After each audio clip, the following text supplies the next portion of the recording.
All right, we're going to get the program going momentarily. So bear with me. Let me turn off Chris Cuomo you're hearing in the background on News Nation.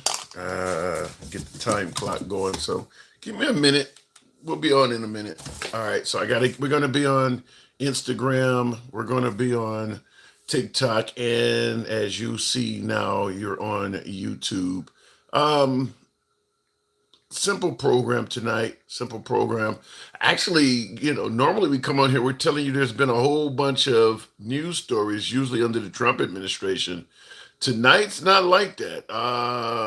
This is one of those days where there hasn't been a lot of new news, for lack of a better way of pronouncing it. And good evening to you, NVO and Jen Newman. Good evening. So today is going to be a simple program. We're gonna host what we normally have in times like these. Is going to be an open forum. We are going to talk about how divided the country is and how the hell did we get here, and if there is any hope of getting us back out of it. Because I don't think there's anybody that would deny that this country is probably more divided than it's been in our lifetime.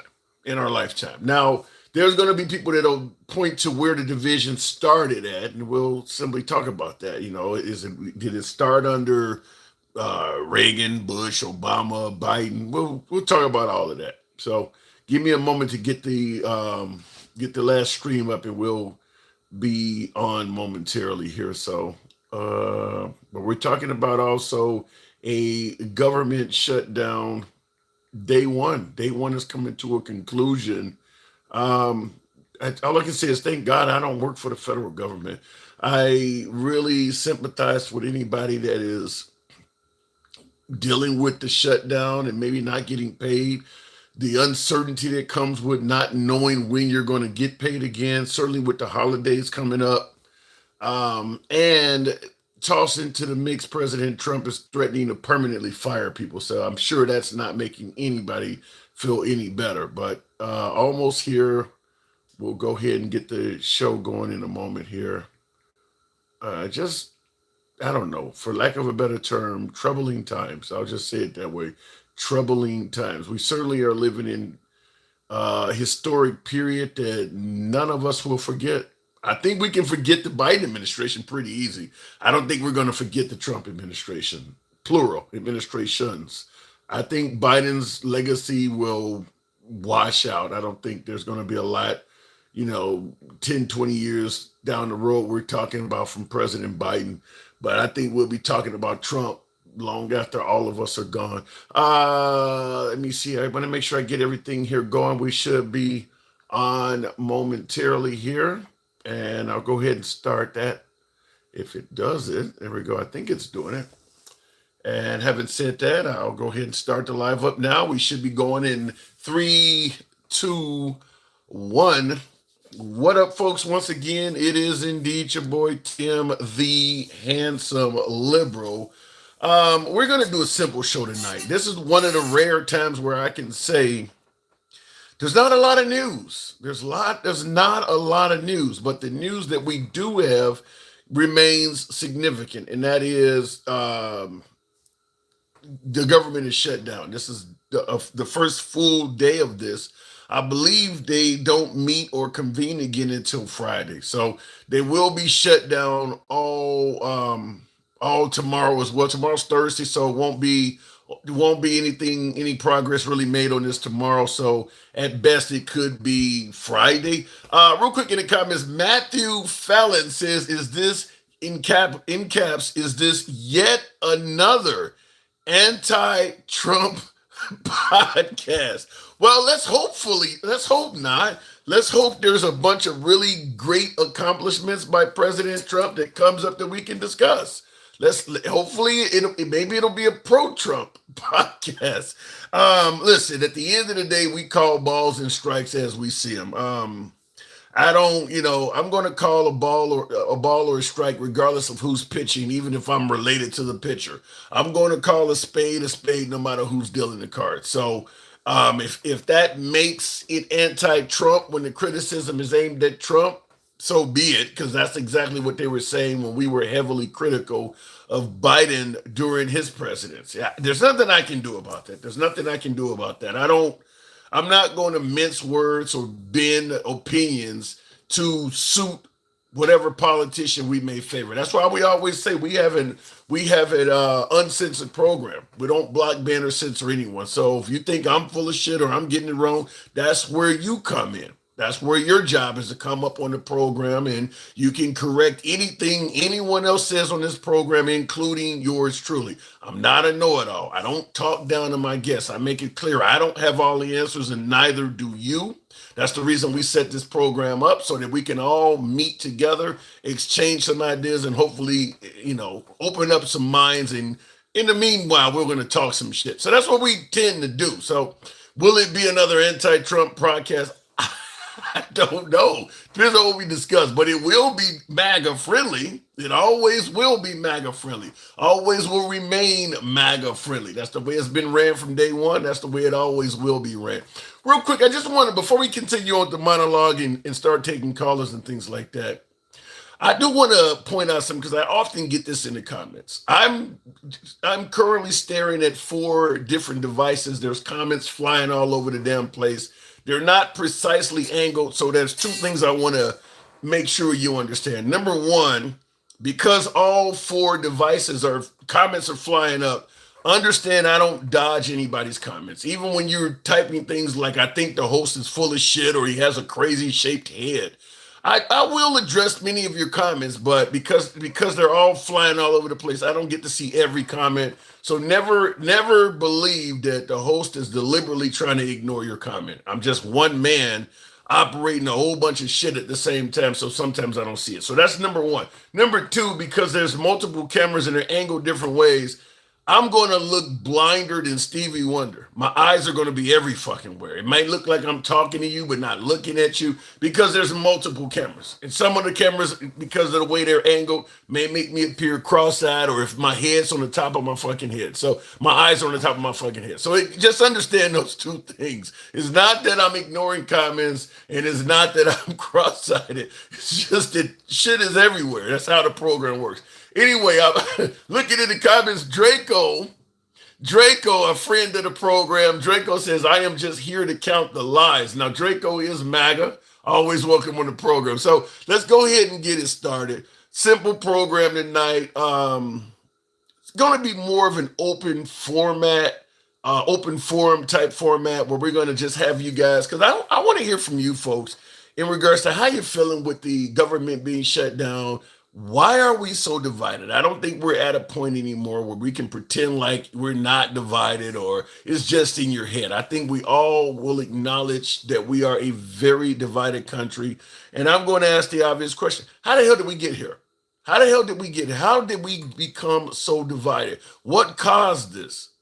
And is there any solution to undoing it? We are extremely divided. Some would say we've become so divided that folks are starting to get violent.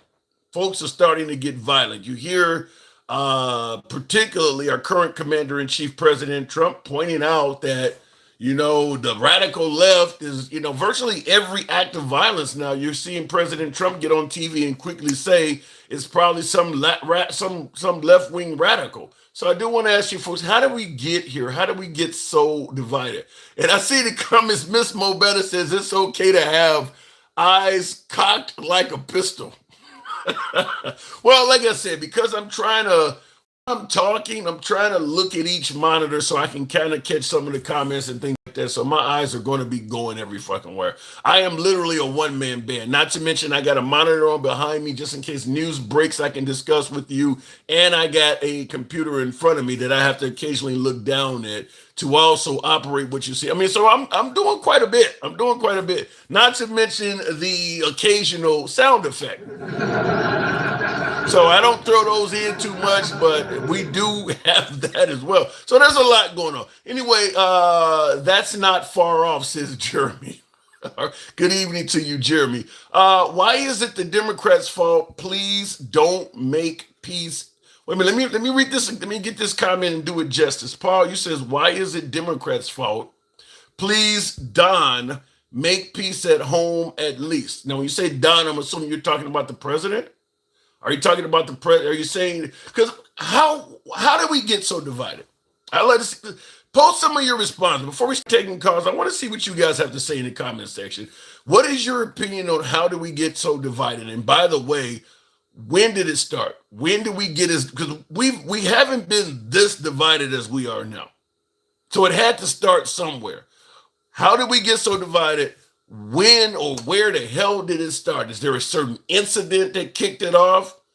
Is there a certain person that's kicking it off? A certain subject? Why are we so divided? Was some kind of wild legislation passed that's pissed off half the country? What is it that's leading us being so divided? Looking in the comments, and I see Jeremy says the left. There you go. So it's just all the left. Okay, simple enough. Extremists are the reason on both sides. However, one side is worse than the other, says William Perry. I'm thinking William the refrigerator Perry. William Perry, when you say that one side is worse than the other, I would love to have you elaborate on that. By the way, your answer is divisive in itself, but I would love to hear you elaborate on that. First lie, you dodge comments, says Draco. I've read two of yours already, Draco. Draco is accusing yours truly of dodging comments. Okay, fair enough. By the way, for those who show the program some love, I'm gonna absolutely see your comments right away. If you make any type of super chat or anything like that, it changes the screen colors. So I read 100% of those comments because they actually change my screen colors and things like that. So when you're showing the program some support, that's one way to guarantee it. But I do read a lot of comments that have nothing to do with anybody supporting the program. Citizens United. You're saying Citizens United, Katrina Marie, is what divided the country? In what way, fashion, form? Now, Leroy, you says 8 years of Bill Clinton followed by 8 years of Obama, blind justice. Well, but there was 8 years of Bush in between that. So, I mean, okay, if we had 8 years of Clinton and you're suggesting this blind justice, what did 8 years of Bush in between that do to address the blind justice? Let's say 8 years of Clinton turned out to be the most divisive time we ever had in this country. Well, the job of the next guy, which would have been George W. Bush, is to heal and ease that division. So it shouldn't just pick back up when Obama get in office. That would mean George W. Bush may have failed at something. So we want to talk about it from that standpoint. I'm going to go to the comments soon here. I mean, better yet, to the box. Clinton's impeachment and Trump's impeachments all for no reason. I don't know if the Clinton and Trump impeachments would I wouldn't categorize them as being for no reason. They could be the most lamest of reasons. But fact is, Bill Clinton did get caught in a lie before Congress. I mean, he did commit an act of perjury. That's what he was impeached for. And then, of course, President Trump, whether or not, or better yet, how you feel about January 6th, I mean, he did, based on little to no evidence, try to get Mike Pence not to certify the election, had a very wild protest, directed all of those folks at the Capitol building. And now looking back that we have nearly 5 years to Monday morning quarterback what Stop the Steal was about, it doesn't look like it was based on anything of significance. And yet you had folks like Ashley Babbitt lose her life and stuff like that over it. So I don't know. I mean, we can agree that maybe some of you folks do not think the impeachment should have happened because the reasons were lame. But there was something there in Clinton and Trump's case. They did do something. January 6th rioters got 30 years in jail. All of them didn't get nowhere near that.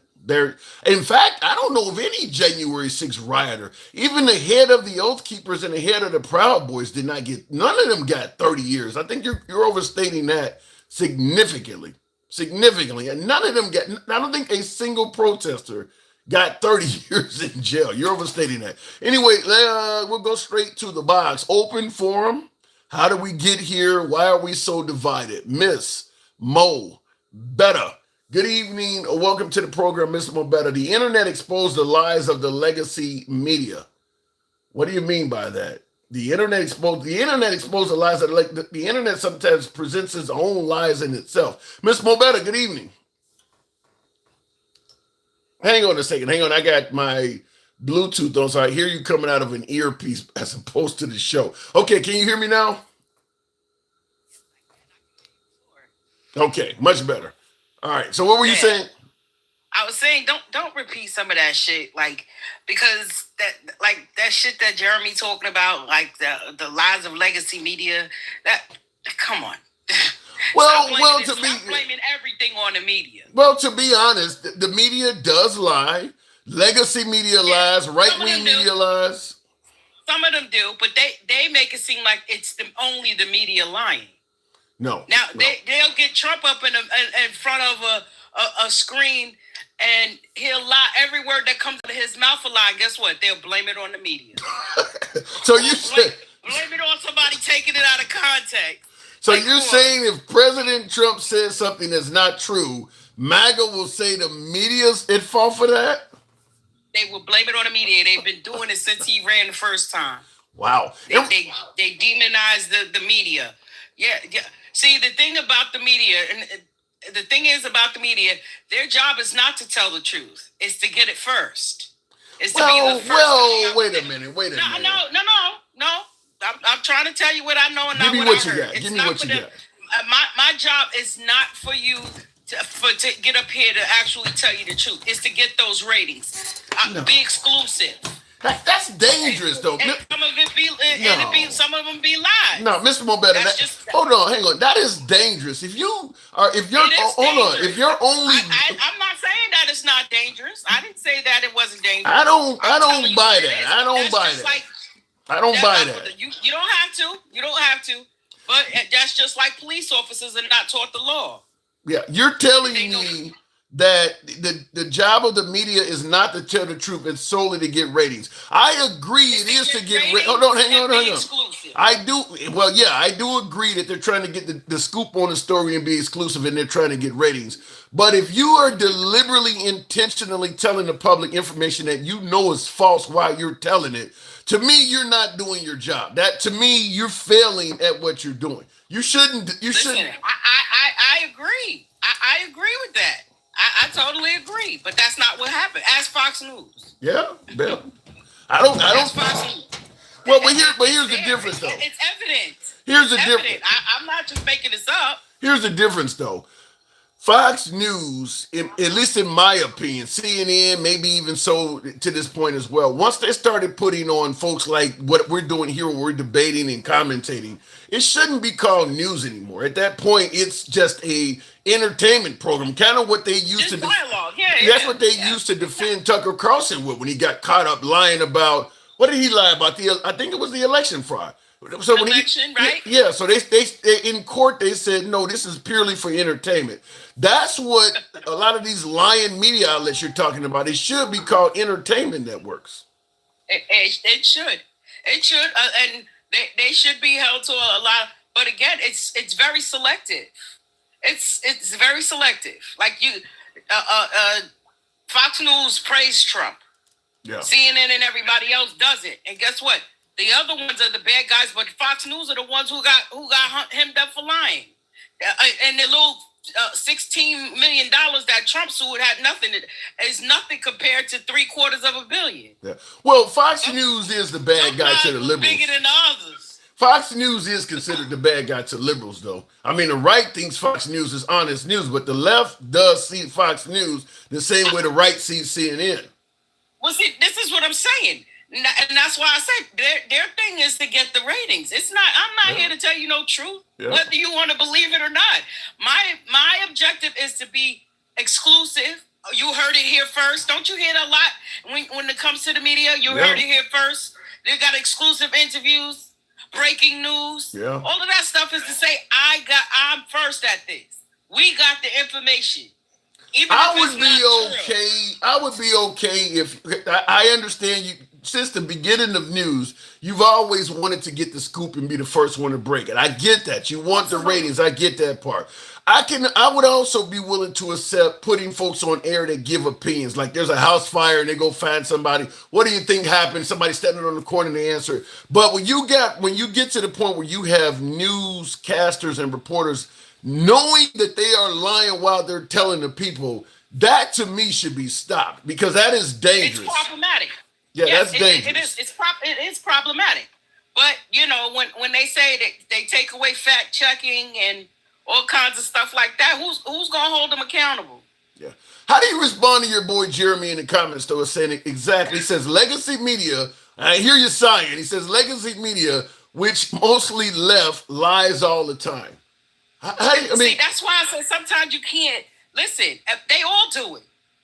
How about? But your people got a bigger fine than the left did. Yeah, yeah. You're not going to. What does that say? Yeah, I would agree. You're not going to escape lying media by getting rid of the legacy left. I mean, if you just simply watch right-wing media, if you only watch right-wing media, you're not getting all facts on that either. So you're not escaping it by getting rid of legacy media. It shows in their comments and stuff like that. They won't. You won't watch. I do. I watch other channels other than I watch them all to see what people are saying. You understand? That's the only way. And that's the only way I'll know to go look something up. How I'm just going to take everybody on my side word for it? Because I know people on my side lie too. You know what I mean? But I'm going to watch what they're saying. So the end question is, how do people get the news? Like Sterlo in the comments says, both sides. He says, we should just ignore it all and be happy. I mean, if you want to know what's going on in the world, where can you go to get your news if both sides are lying to you?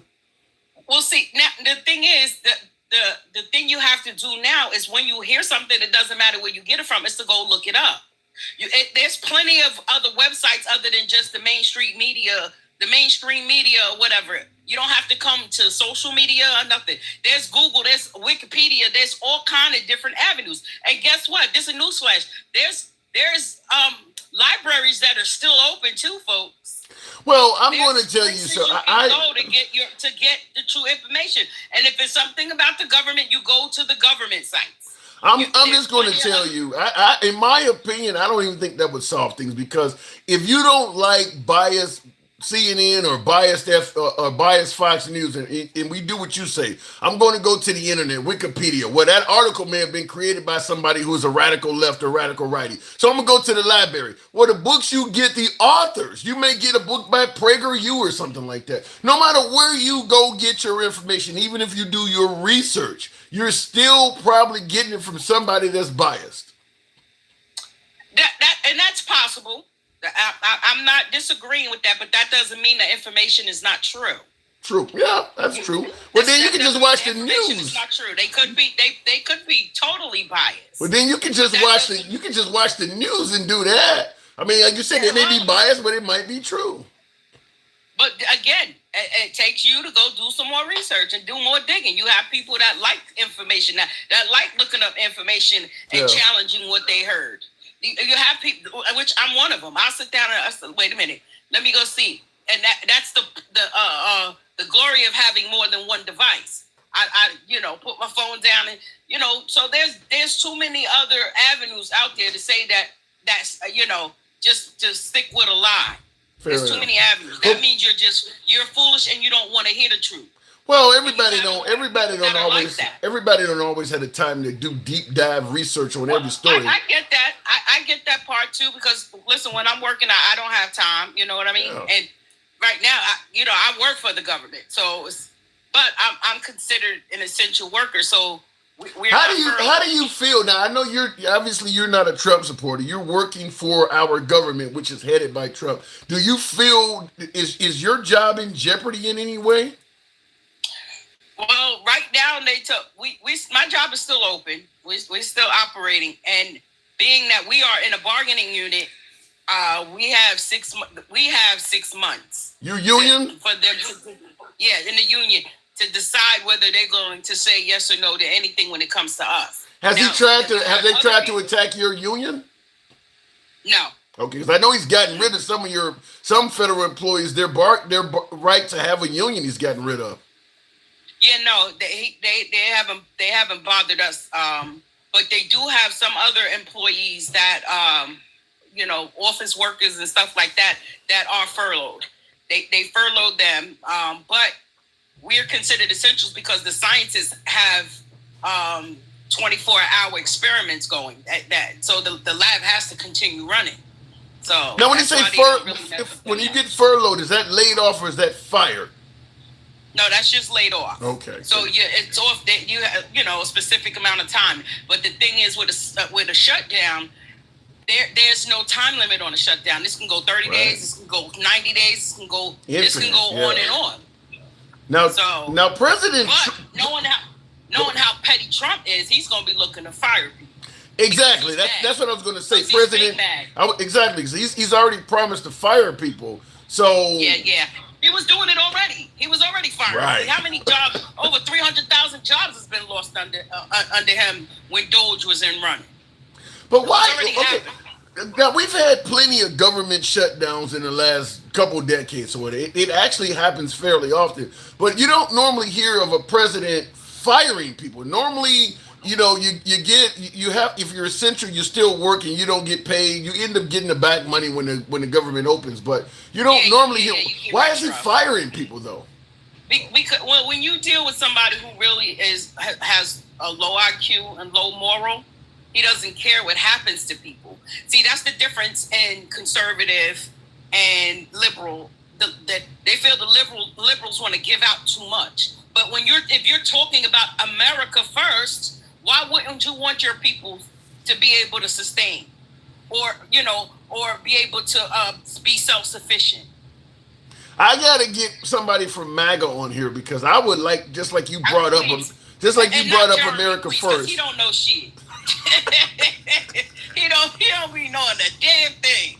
well, Jeremy admitted he's not MAGA. He's actually somewhat. He be lying. He be capping. I believe now he's just a troll. He just be here because he ain't got shit to do in that basement. But I got to get MAGA on here because I do want to know what America First means. Because you raised a good point. Like, you're going to say you're for America First, but anytime the liberals start talking about doing something for Americans, you don't agree with it. So what is the definition of America First? That's just been my whole thing. Because you don't want to help.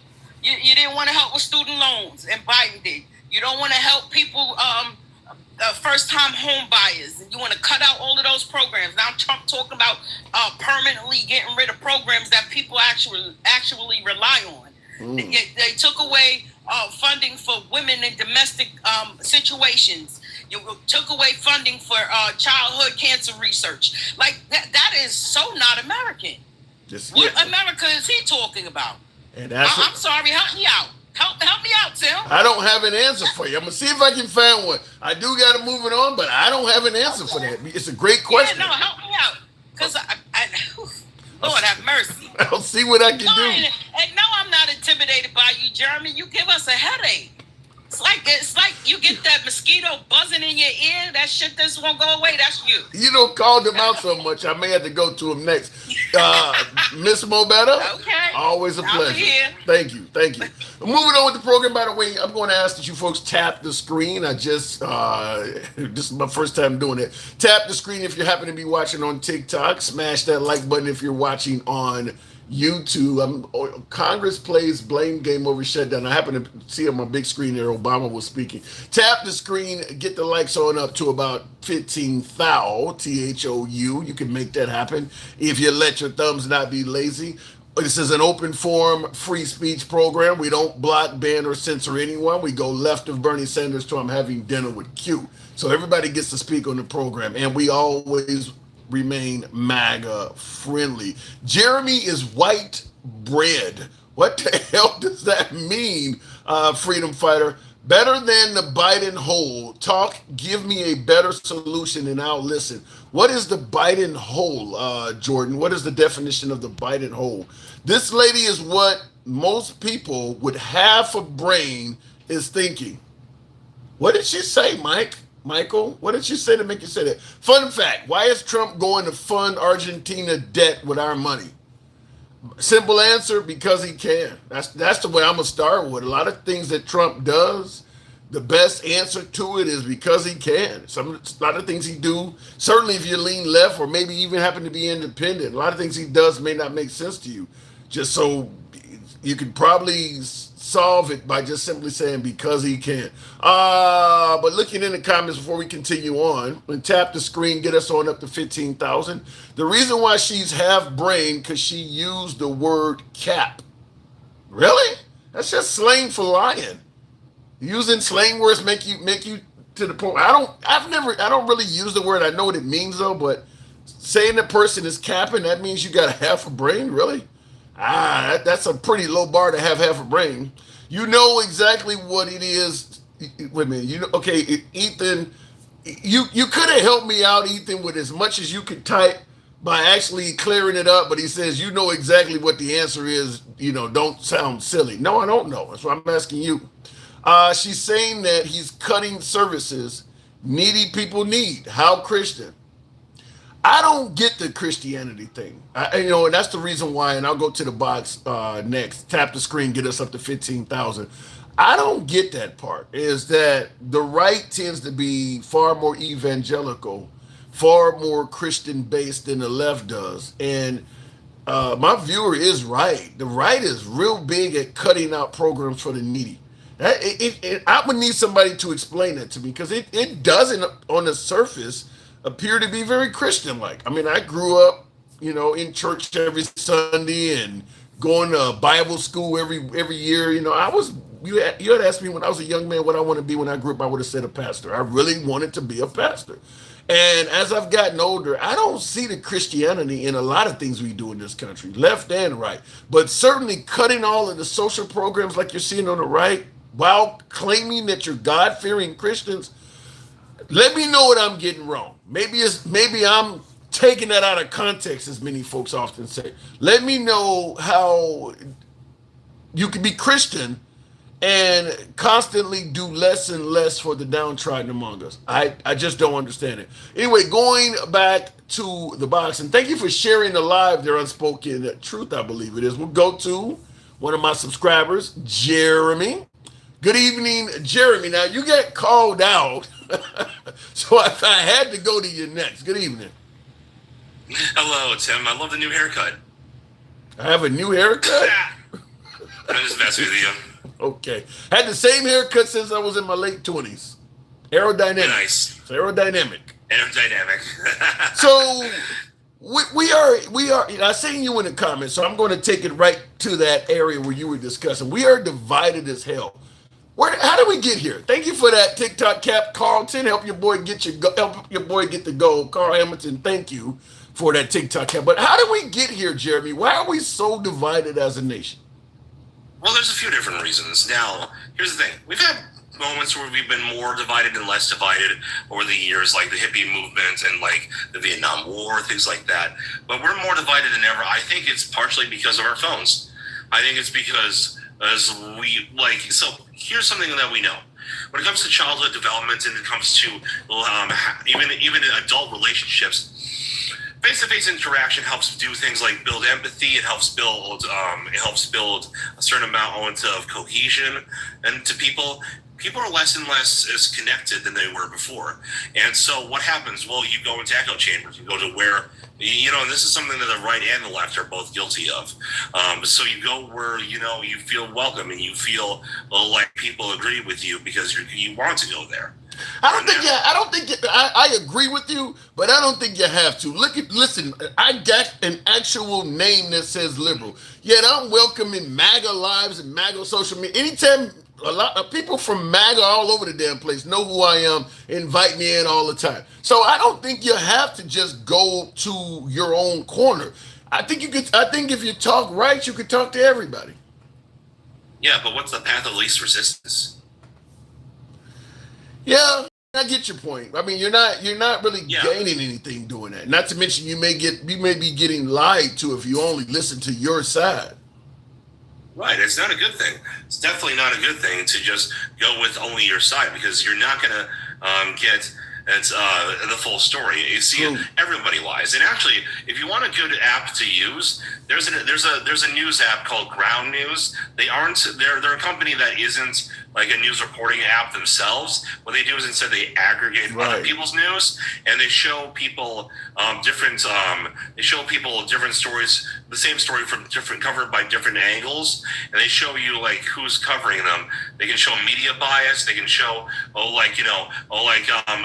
bunch of right wingers are covering this, and the left isn't covering it, and vice versa. Yeah, I'm aware. I am aware of ground news because because I do content on YouTube.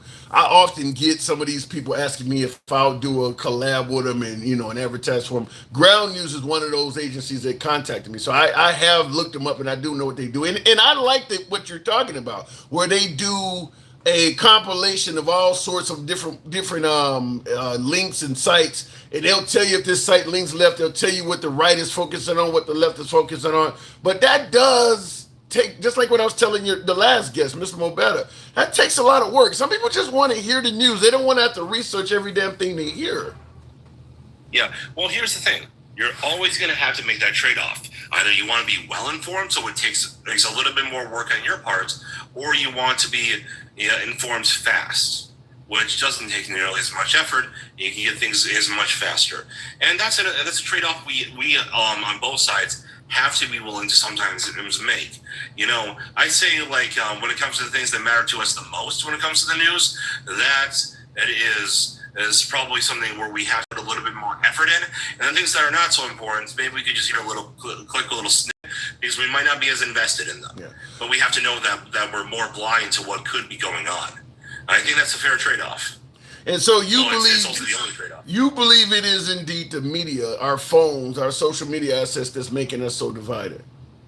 Partially. Appreciate that, Partially. DJ Shake. Thank you. But I also think it's foreign interference too. So you mean perhaps Russia? Some Russians for sure they've come in more on the right. However, the left doesn't want to admit that a lot of communists in communist countries have for years and infiltrated many of our institutions and made them very much far left. They're like normal, everyday people on the left, like yourself, probably wouldn't even like some of the ideas spouted by some of these people. But like there has been, like Dr. Taylor Marshall did an entire video about the Catholic Church being invaded by communists. There's plenty of evidence the CIA has uncovered about plenty of other organizations, including sports organizations in Hollywood. And so there's plenty of foreign interference there. I'm going to tell you something. In my opinion, when it comes to socialism and in communism invading this country, sometimes they don't necessarily have to do all the work. I think capitalism is helping them out quite a bit. Fact is, Americans they're not getting anywhere near as far as they used to under our capitalist system. And what that is leading to is a lot of Americans who favored capitalism are like, well, shit.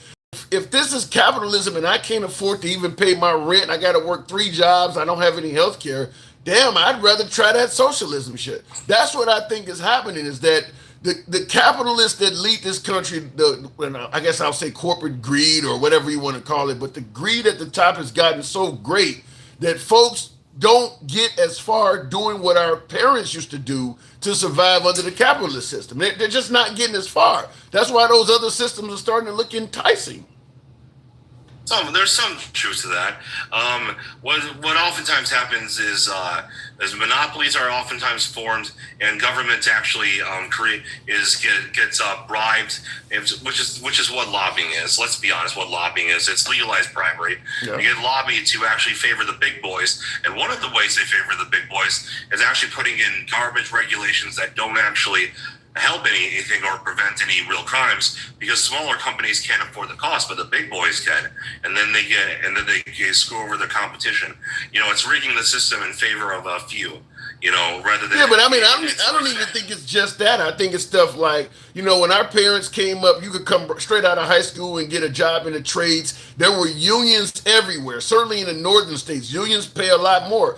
Busting unions up has made the salaries go back down to the floor again. Stuff like that. You used to get health care with jobs. Now a lot of jobs have turned into what do they call it? Independent contractor jobs and things like that, where they give you no benefits. You don't want you used to get a pension. So if you were loyal to a company, you worked 30 years, when you retired, the company would look out for you. They went from pensions to 401k, and now you got companies that don't even contribute shit to your 401k. I mean, capitalism has just gotten more and more top heavy, and the people at the bottom are starving. That's why they're looking at them other systems. Well, here's the thing, Tim. So some of that is true, but for the most part, it's not as much of an issue as I think like the independent contractor work. Like for instance, Uber and other gig economy apps Right. are actually a good thing. And the reason why they're a good thing is because of the fact that you're trading off you're trading off a set schedule where your boss can demand that you come in at these specific times for freedom, but then you can't get the same benefits that a hourly employee who has to show up at a specific time and that's agreed upon ahead of time. You can start and stop whenever you like. So some of that is good, but there are some things like, for instance, the WWE still has to where their talent it still is an independent contractor, which doesn't make any sense at all, because they operate almost the same way as a per hour or a salaried company. Well, I can tell you, as someone who used to drive both taxis and rideshare, I used to do both of them, certainly rideshare for a few years. And I got tons of videos I've done on Uber on my YouTube channel. I can tell you what you're saying on ride sharing is wrong about, you're trading freedom. No, because they've even been sued because they were, when they say you're free to do whatever you want, they were punishing people who logged off the app too soon or turned down rides. They were claiming you're free if you drive for rideshare. But when people tried to exercise their right to be free, they were punishing them. If you only drive for an hour, we're going to log you out. We're not going to let you log back in for 4 or 5 hours. I mean, they've lost lawsuits in states like California because they were treating the drivers like employees. They just were telling them they were free. Right, and that's the thing. That doesn't mean that the gig model of economy doesn't work. That's just a company choosing not to follow their own rules. Yeah, because they can. The gig model does work. The gig model does work. It's just that it's when you can kind of like have it both ways, you make more money, and that's what they were trying to do with Uber. Well, all the capitalism works as well as if you follow the rules, but that's the problem is the people at the top always continue to bend the rules to their favor. And that's what's happening in the gig economy. They're bending the rules to their favor. I mean, so at the end result is it ends up not working for the people. Okay, so as I was saying, yes, you are correct. Capitalism works as long as we're all playing the same game. We all have to abide by the rules. And here's the thing: it is human nature to break rules because as rules are boundaries that you cannot cross, and therefore there are advantages you cannot take advantage of. Now, naturally, we humans are greedy. But the thing is, the reason why I think people are foolish to go to communism instead of capitalism is that communists are humans too. They're just as greedy and rule bendy as anybody else. The only real difference is that capitalism, at least on its surface, is supposed to be more honest. And it's supposed to take greed and use it so that way if you don't provide something in return, people can always disassociate and go somewhere else. You don't like business A, they screw you over, they don't give you what you want, go to business B. You don't like business B or business A, go to business C, D, E, F, G. Yeah, and that's the problem is that we need the government to do its job and to make sure that they go and enforce their antitrust. Yeah, but they're working with the same people at the top. Whether we're talking Nancy Pelosi or Trump or whatever, they're working with the same capitalists that are being greedy with the system. Before I let you go, I want to ask you something though, because I know you voted for Trump all 3 times, right? Yeah, you're old enough. You voted for Trump all 3 times, right? First time I voted off ticket. I voted down ticket. I actually didn't vote for Trump the first time because I thought it was like, oh, he used to be a Democrat. He's not going to stick to what he said. Then I regretted that and actually kind of liked him, and so I voted for him in 2024. Sorry, I voted for him in 2020, and then I voted for him again in 2024. But now I regret my votes now. Damn. Because I liked him in 2016. Yeah, well, when he ran against Hillary Clinton. I want to ask you something though, because he ran in 2016 off of this same slogan that he uses now. Not he obviously uses "Make America Great," but in addition to "Make America Great," I want to ask you, in regards to President Trump, one of his key slogans. What does it mean to you? What does America First mean to you? It means that foreign intervention is less important than local problems. It means that we can't be constantly helping the world out before we help ourselves. It's the idea we put the mask on our own face before helping a small child out. You know that. You know how you're told that on like airplanes, like before you help. Yeah, I know what you're talking about. I know what you're talking about. But here's the pushback. Okay, if we're going to help out Americans before we help out other countries, give me some examples of how he's helping out Americans, because he stopped helping other countries out. He's doing that. But when do we get to the part about helping out Americans? Well, he's not doing that too much now, but in 2016 he definitely did. He lowered taxes. He actively put more law enforcement on the streets. He was a lot more active in a lot of different ways than he is now when it comes to actually helping Americans out. Prices were better. A lot of people did better under his economy in 2016 until 2020. You know, he was just different. I don't know why he decided to switch this time. You know, and the Epstein files not getting released, well, that was a huge red flag. You know, and you see Congress just all voted in unison not to release the files the other day. In the comments before I let you go, Draco says, regret your vote. You said you regret your vote for Trump. He says, you would actually hate your vote if Kamala was the one, was the word salading right now. So he's saying that you're regretting your vote with Trump, but he's saying that if Kamala Harris was in there, you would hate it even more. What say you? No, that's not untrue. I would just vote third party though. Fair enough. All right, Jeremy, appreciate you coming through. Have a good one. You too, man. You too. By the way, tap the screen. A lot of lazy thumbs in here. Get your boy on up to 30,000. He was the best liar, and he lied so good that people believe that bullshit, says Rod S. President Trump was the best liar, and he lied so good that people believe it. Wow. And LB says you vote third party or something like that, it's a wasted vote. A lot of people agree with you. If you don't vote for the one or the other, you know, Trump running against Kamala, Trump running against Biden, Trump running against Hillary Clinton, you know, Obama running against Romney, Obama running against McCain. If you don't vote for one of them, you vote for somebody else, it's a wasted vote. I actually agree with that. I actually do agree with that, because none of those other candidates, even the Ross Perot's, who actually probably was the biggest third party candidate in recent history, Ross Perot was, even he didn't come close. We would be doing so much better with Kamala Harris as freedom fighter. In what way? Let me know in the comments. In what way do you think we would be doing better if Kamala Harris was our commander in chief? He did no such thing effectively, Joan. Trump is the status quo. Trump is status quo as of the last election. Wow. He was the guy that was going to drain the swamp. He's going to expose the deep state. He was going to, hold the elite accountable. That's what Trump ran on, is it not? Tap the screen. Get your guy on 30,000. Let me go back to the box. Why are we so divided? This is an open forum, by the way. If you want to ask any political questions, feel free to throw them at me. I'll take them as they come. Stick the ruler. Good evening, Stick. We will be fighting for our medical rights now. We want to have no tariffs. Well, Trump loves tariffs, gangster grandma. Trump loves tariffs. Trump uses tariffs as a weapon, not just to bring back jobs or control imbalance. He also uses them as a weapon.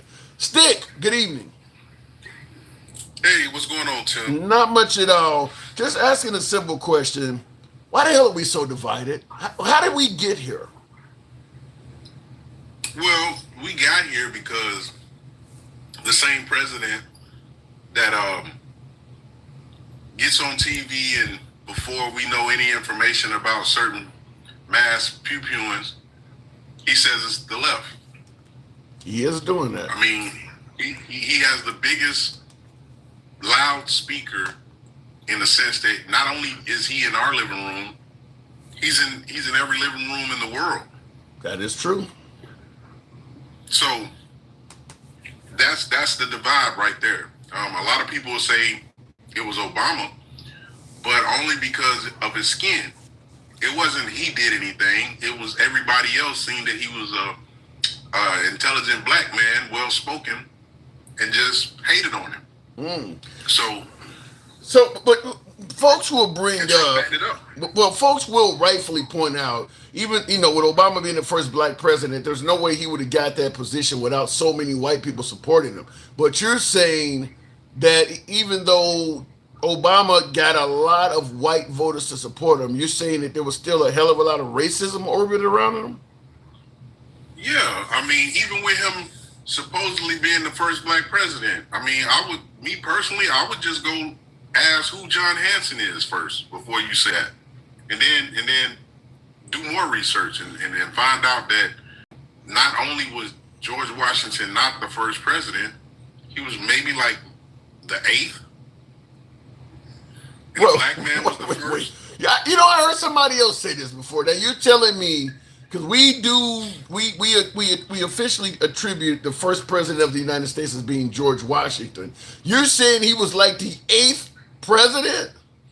Yes, that's what I'm saying. I mean, Google is on everybody's phone, and if I'm lying, then it should be a lot of people saying that John Hanson this and John Hanson that, but they're not, and they're not going to do it because they're scared of what they're going to find. So MAGA's the same way. MAGA is the same way. They don't want to admit that he's hiding the files. They don't want to admit that he looks like Schmeagol from goddamn Lord of the Rings. It's precious. He's holding that fucking book back like it's the precious ring from Lord of the Rings. Well, let me just say this in regards to you saying that MAGA does not want to admit Trump is hiding the files or whatever the case may be. I actually think that because I talk to, obviously I'm talking to MAGA MAGA all the time in the comments and things like that. I actually think that it's not a case of MAGA not wanting to admit Trump is in the files or Trump is hiding the files. I just think that they believe there are bigger fish to fry in this nation. I think that they think there's more important things than the Epstein list. I believe that they do now believe, just simply because Trump has delivered so poorly on the Epstein stuff, they do now believe that there may be at least a little bit of flame where all this smoke is at, but it just isn't that much of a concern.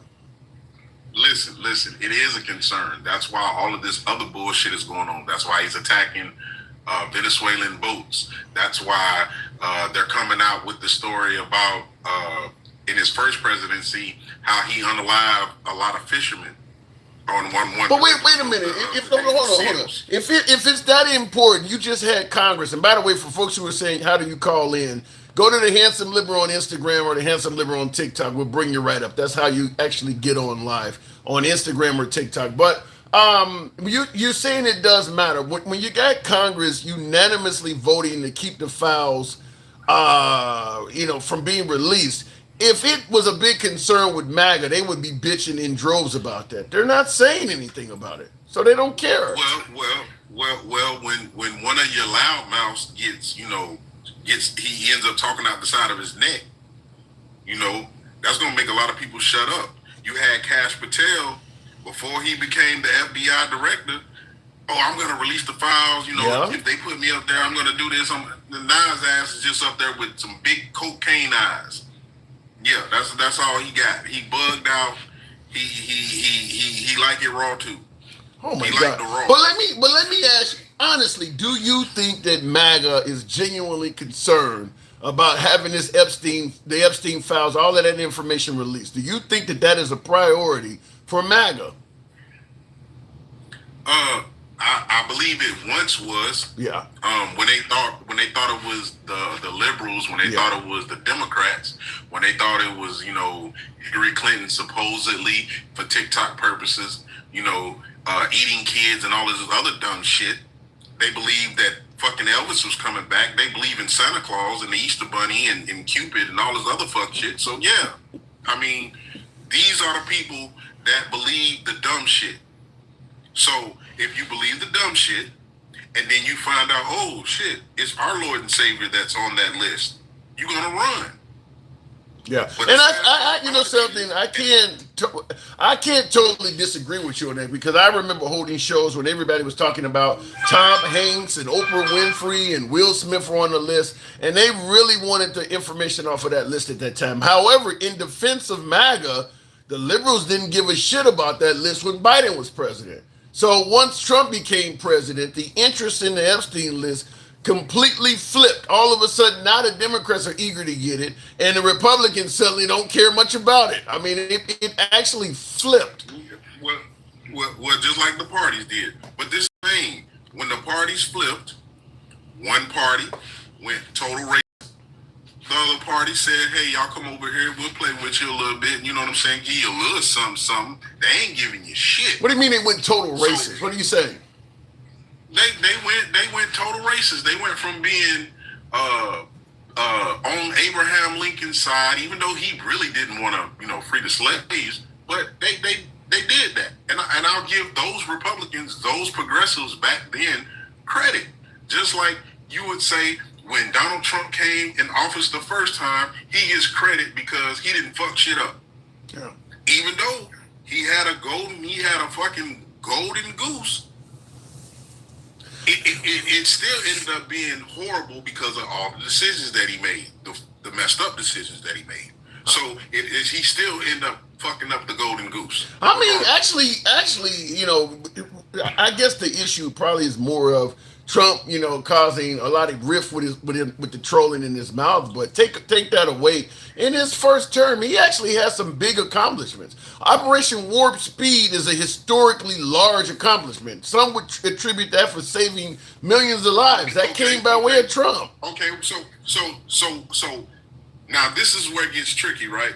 Because I'm a good person and I agree with you, right? But what do I believe? Is it a great accomplishment or don't take it? Because that's what we got from him. Yeah. And that's what I said, because of his mouth. I mean, if Trump had just orchestrated Operation Warp Speed, people took the vax, and you had the medical professionals attributing, that the vax would save millions of lives, and Trump was not involved in telling people, you don't really have to take it and all. If he didn't get involved in the actual social side of it, that would be Nobel Peace Prize level shit. I mean, he would be responsible for saving millions of lives. But then when he got involved in it and started going to the far right with it, he kind of shot himself in the foot. Yeah, and that's my point. So which one do I believe? Do I want to give him credit for something that he didn't even believe in himself? Like, come on, what are we doing? And another thing, I do give him credit for Operation Warp Speed, but I don't take away from how you feel about it, because he did not promote his own what he put out there. He should have promoted it. He could have saved more lives, whatever the case may be, but it would have made him look a hell of a lot better for delivering that to the people. But the way he pushed it, I can't take away from what you're saying. So they switch up, and that's what led to this conversation about the switch, right? I said something about the Republicans, how they used to be, and now how they are today.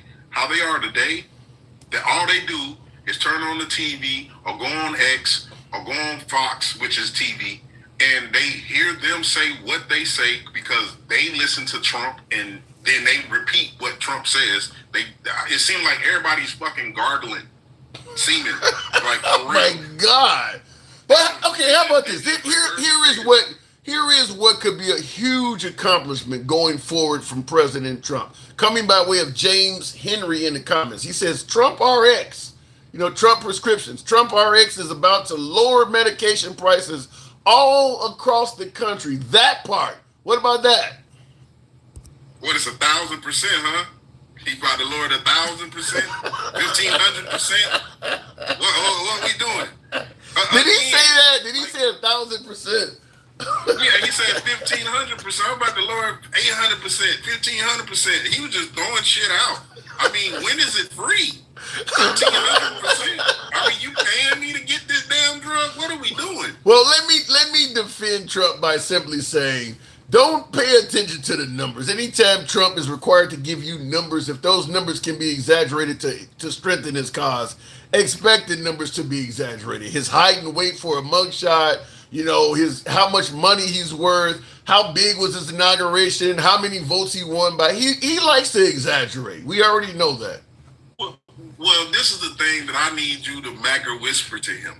Anytime you go past 99%, it's free. It's free. He needs to understand that. I mean, that's probably why all his businesses went bankrupt. So he's going to cut drug prices by 1,500%. I get it. It's humorous. Yeah. That's a Bidenism. What are we doing? What are we listening to? MAGA, just give me something, man. Give me something. Give me something of substance. Come in here, sound normal. You guys are really sounding like we already knew.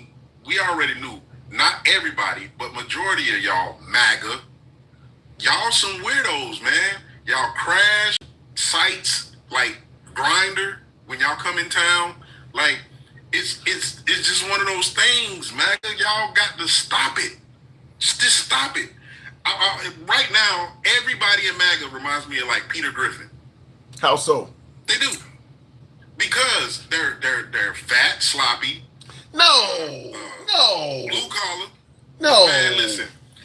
But even buddy that was in the Marines that did that mass pew-pewing, man, that dude, he been drinking beer every day, all day after he get off work.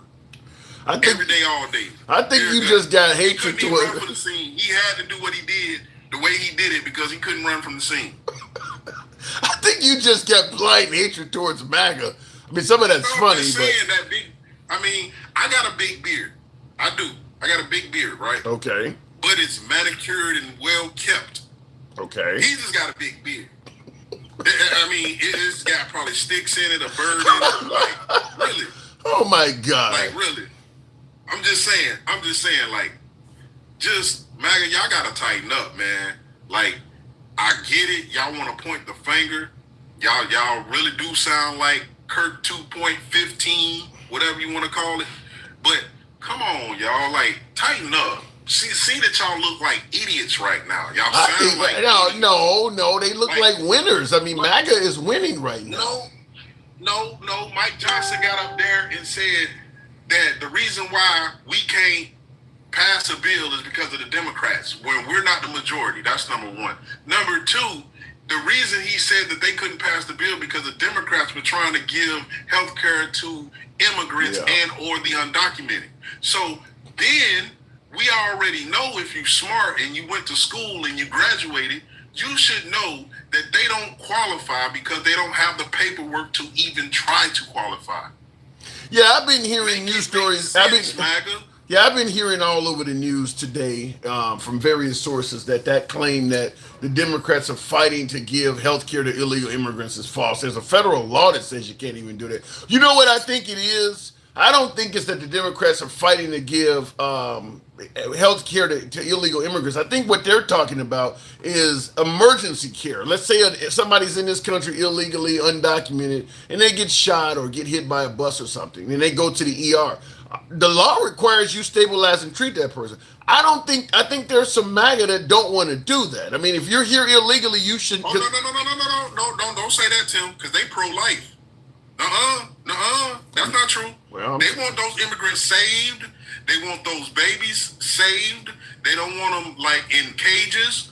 No, not the MAGA that I know. I got somebody in my comments right now, Illinois Accountability, saying they don't deserve it. So yeah, if you take an illegal immigrant to the ER to stabilize them after some kind of medical emergency, there are folks who would say that they should not be taken care of out of the taxpayer dollar. I will say this, and I'm gonna say this one time. You know, there's hospitals. They're called indigent hospitals. They know that you're broke, but they will accept you anyway. And then going forward, it might be some federal dollars that they get. But guess what? Again, you're pro-life, MAGA. You saved the life. Don't worry about it. You saved the life. You might have saved the little immigrant baby. You love babies. Come on now.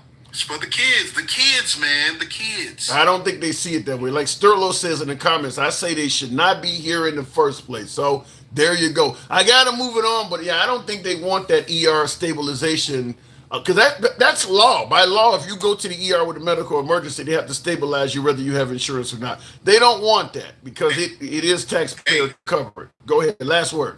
Tim, last word. Hey, how many Jason movies are there? You mean like Freddy and Jason, a horror movie? Yeah, Jason, I know there's at least yeah. How many 8. Jason I movies? know there's at least 8. Well, actually, it went all the way to Jason X, which means 10. 10, okay. Right? All right. So that's how many times he done came back. Guess what? It don't matter how many times they try to run from them files. Those victims are the new Jason Voorhees. They coming. They gonna keep coming back. They gonna keep coming back, and ain't nothing Trump can do about it. He can be dead and gone, and they still gonna be talking about his dirty ass. That's all I got to say. All right. Appreciate it, Stick. Thanks for coming through. By the way, folks, tap the Yes, sir. screen. Get your boy on up to about 50. FIDDY, 50,000 on the likes. Feel free to smash that like button if you're watching on YouTube. I see libs are crying in here. Says Grandy's Garden says libs crying here. All right. This dude's got to be trolling, or does he really believe the bullshit he is spewing? Listen, we get passionate viewers from all sides of the aisle. So when you hear folks on the program, whether they're docile and submissive sounding, or they're angry, cussing out, swearing, and very passionate, they do believe what they're saying, left and right. The people, when we're talking to the folks, my humble opinion is most of the folks, when we're discussing politics and the day's events, they do believe what they're saying. So it may be bullshit to you, but then when you respond, they may think what you're saying is bullshit. That's how politics works. If you ever done CPR, understand that that's an absurd argument. You can't be a medical provider and violate, do no harm, and watch a human die because they didn't have papers. How do you even know? Well, what do you think abortion is? I mean, you're taking what could be, what is on course to be a live, healthy baby, and you're terminating it. They violate the Hippocratic Oath right there. They do that shit. They do it all the time. A lot of the insurance don't cover a lot of shit that is operated oftentimes by doctors. There are plenty of doctors that will put money above the Hippocratic Oath. They just pass laws so that it's okay to do it. I mean, it happens all the time. If I'm wearing a multi-billion dollar, you say if I'm wearing a okay, I'm assuming that means you want that to be a different word, Illinois accountability, but you says, if I am wearing a multi-billion dollar business and I know I can get cheaper taxes over in Mexico, obviously I'm going to move my business to Mexico. It's pretty fucking simple, guys. Come on now. It shouldn't be that simple. It shouldn't be that simple. And I'll give you a quick explanation before I go to the next caller. By the way, tap the screen, get the likes on up to 50. When you move your business as an American to another country because the labor is cheaper or you don't have the regulations or the operating costs are cheaper, and you move your business to a cheaper country, but you intend to sell your product back to Americans, in my humble opinion, that should be outlawed. That was one of the reasons I stood up when I went to a Trump rally, because he indicated he was going to do that to John Deere. It should be considered a matter of financial security to this country to let some rich fuck negotiate all those American jobs so that he can hire Chinese, or as you're pointing out, Illinois accountability, Mexicans or whatever. I'm going to fire all my American workers, and I'm going to go to Mexico and hire people that are not in this country, do not have the best interests of this country at heart, so that I can pocket a little bit more money for myself. You shouldn't be legally allowed to do that shit.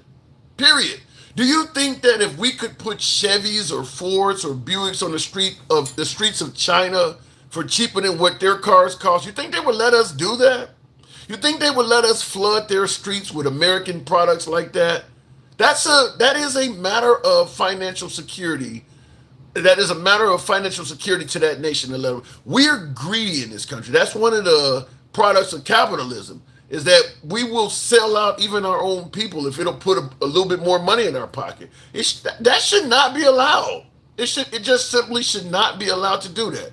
And I agree with you in the comments there, Kauai. I don't know what the rest of that says, but you say it's called capitalism. Yeah, it is called capitalism.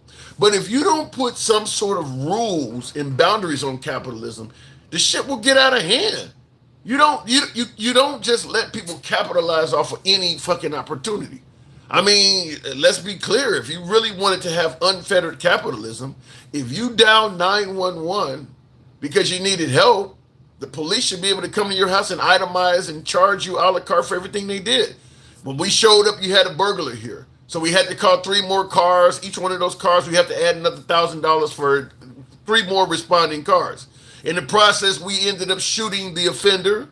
That's going to cost you a certain amount of money for each round. I mean, they could charge you for all of that. That's how true capitalism works. You have to put some rules on the shit. Otherwise, it'll get out of hand. And letting folks capitalize off of overseas labor at the expense of American jobs and just the economy of this country in general, it shouldn't be allowed. It just shouldn't. That only really benefits the person doing it, and everybody else pays the price for that. Taking jobs in everything from manufacturing to call centers, putting that shit in other countries, the only people that benefited from that were the few corporate heads that did it. All the rest of us has paid a heavy price for that.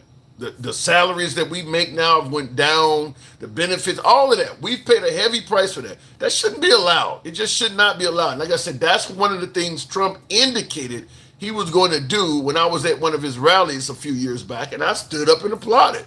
I thought he was doing something. I thought it sounded good. Zachary Smith says, Ted Cruz said we should stop attacking pedophiles. Really? Ted Cruz said we should stop attacking pedos. The GOP is officially the party of pedos. Can't imagine why they don't want the Epstein files out. Well, I mean, the reason they don't want the Epstein files out, to me, in my own speculation, is pretty obvious. They believe it's going to hurt people they care about. It's as simple as that. I mean, Trump from very early on took to social media and stated flat out, stop talking about the Epstein files. He has made it clear since day one, since he's been in office, since day one, that he has not been a fan of releasing all of that information. Everything about him has been resistant to getting that information out. There has to be a reason why he's doing that. And as I stated, I don't think MAGA is really concerned with that. And I've had MAGA tell me, look, there's more important things going on in this country. That doesn't really mean anything to me, or it's not that important. King Finn says, Tim, that argument is full of shit. Don't do that. Don't do that. You bear better than that. I don't get what you mean by the rest of that. But let me go back to the comments, and we'll bring up the next caller. Tap the screen, get us on up to 50. Help your boy out with the TikTok caps. Got a small goal, if you will. Help your boy out, support the program. Too many powerful people on those lists. Well, in my opinion, you're either for protecting the innocent or you're for protecting the pedos. It's one or the other. I mean, are we going to admit that if you're powerful enough, you can abuse young girls and get away with it? Because that's what we're saying. If we're going to say it's too many powerful people on the list, so we're not going to release it, then that means if you're a powerful person, you can go out and do that, and the powers that be are going to prevent you from being held accountable for it. That's what I'm hearing. If a company moves out of the U.S., that's their business. However, they should be treated as all other businesses selling products to the U.S. economy. No, that's not true, Donald Arthur. If a company moves out of the U.S., it's not their business. It's our business. It affects all of us. That is revenue lost to that company that was in America.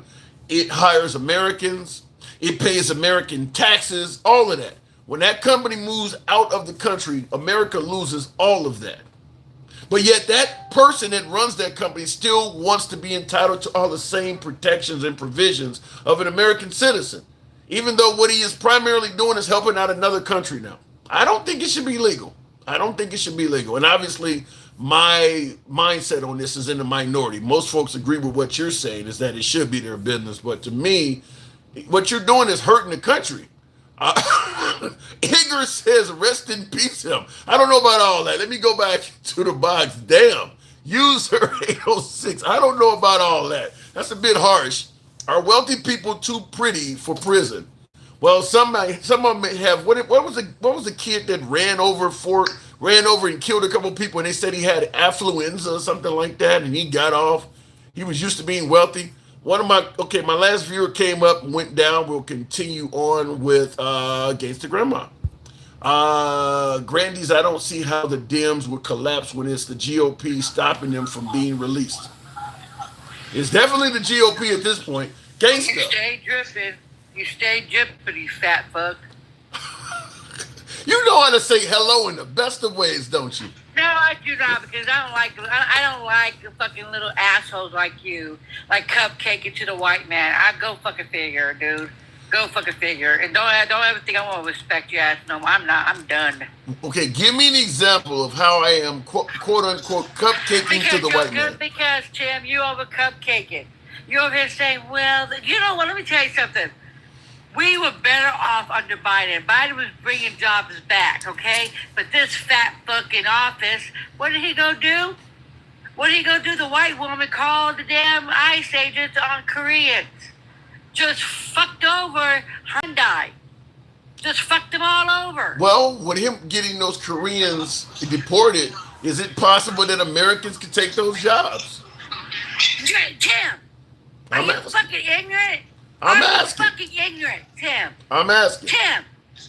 No, you're ignorant. You're fucking ignorant. You should be a fucking maggot because you're ignorant just like they are. So let me tell you something. Do you know who they was?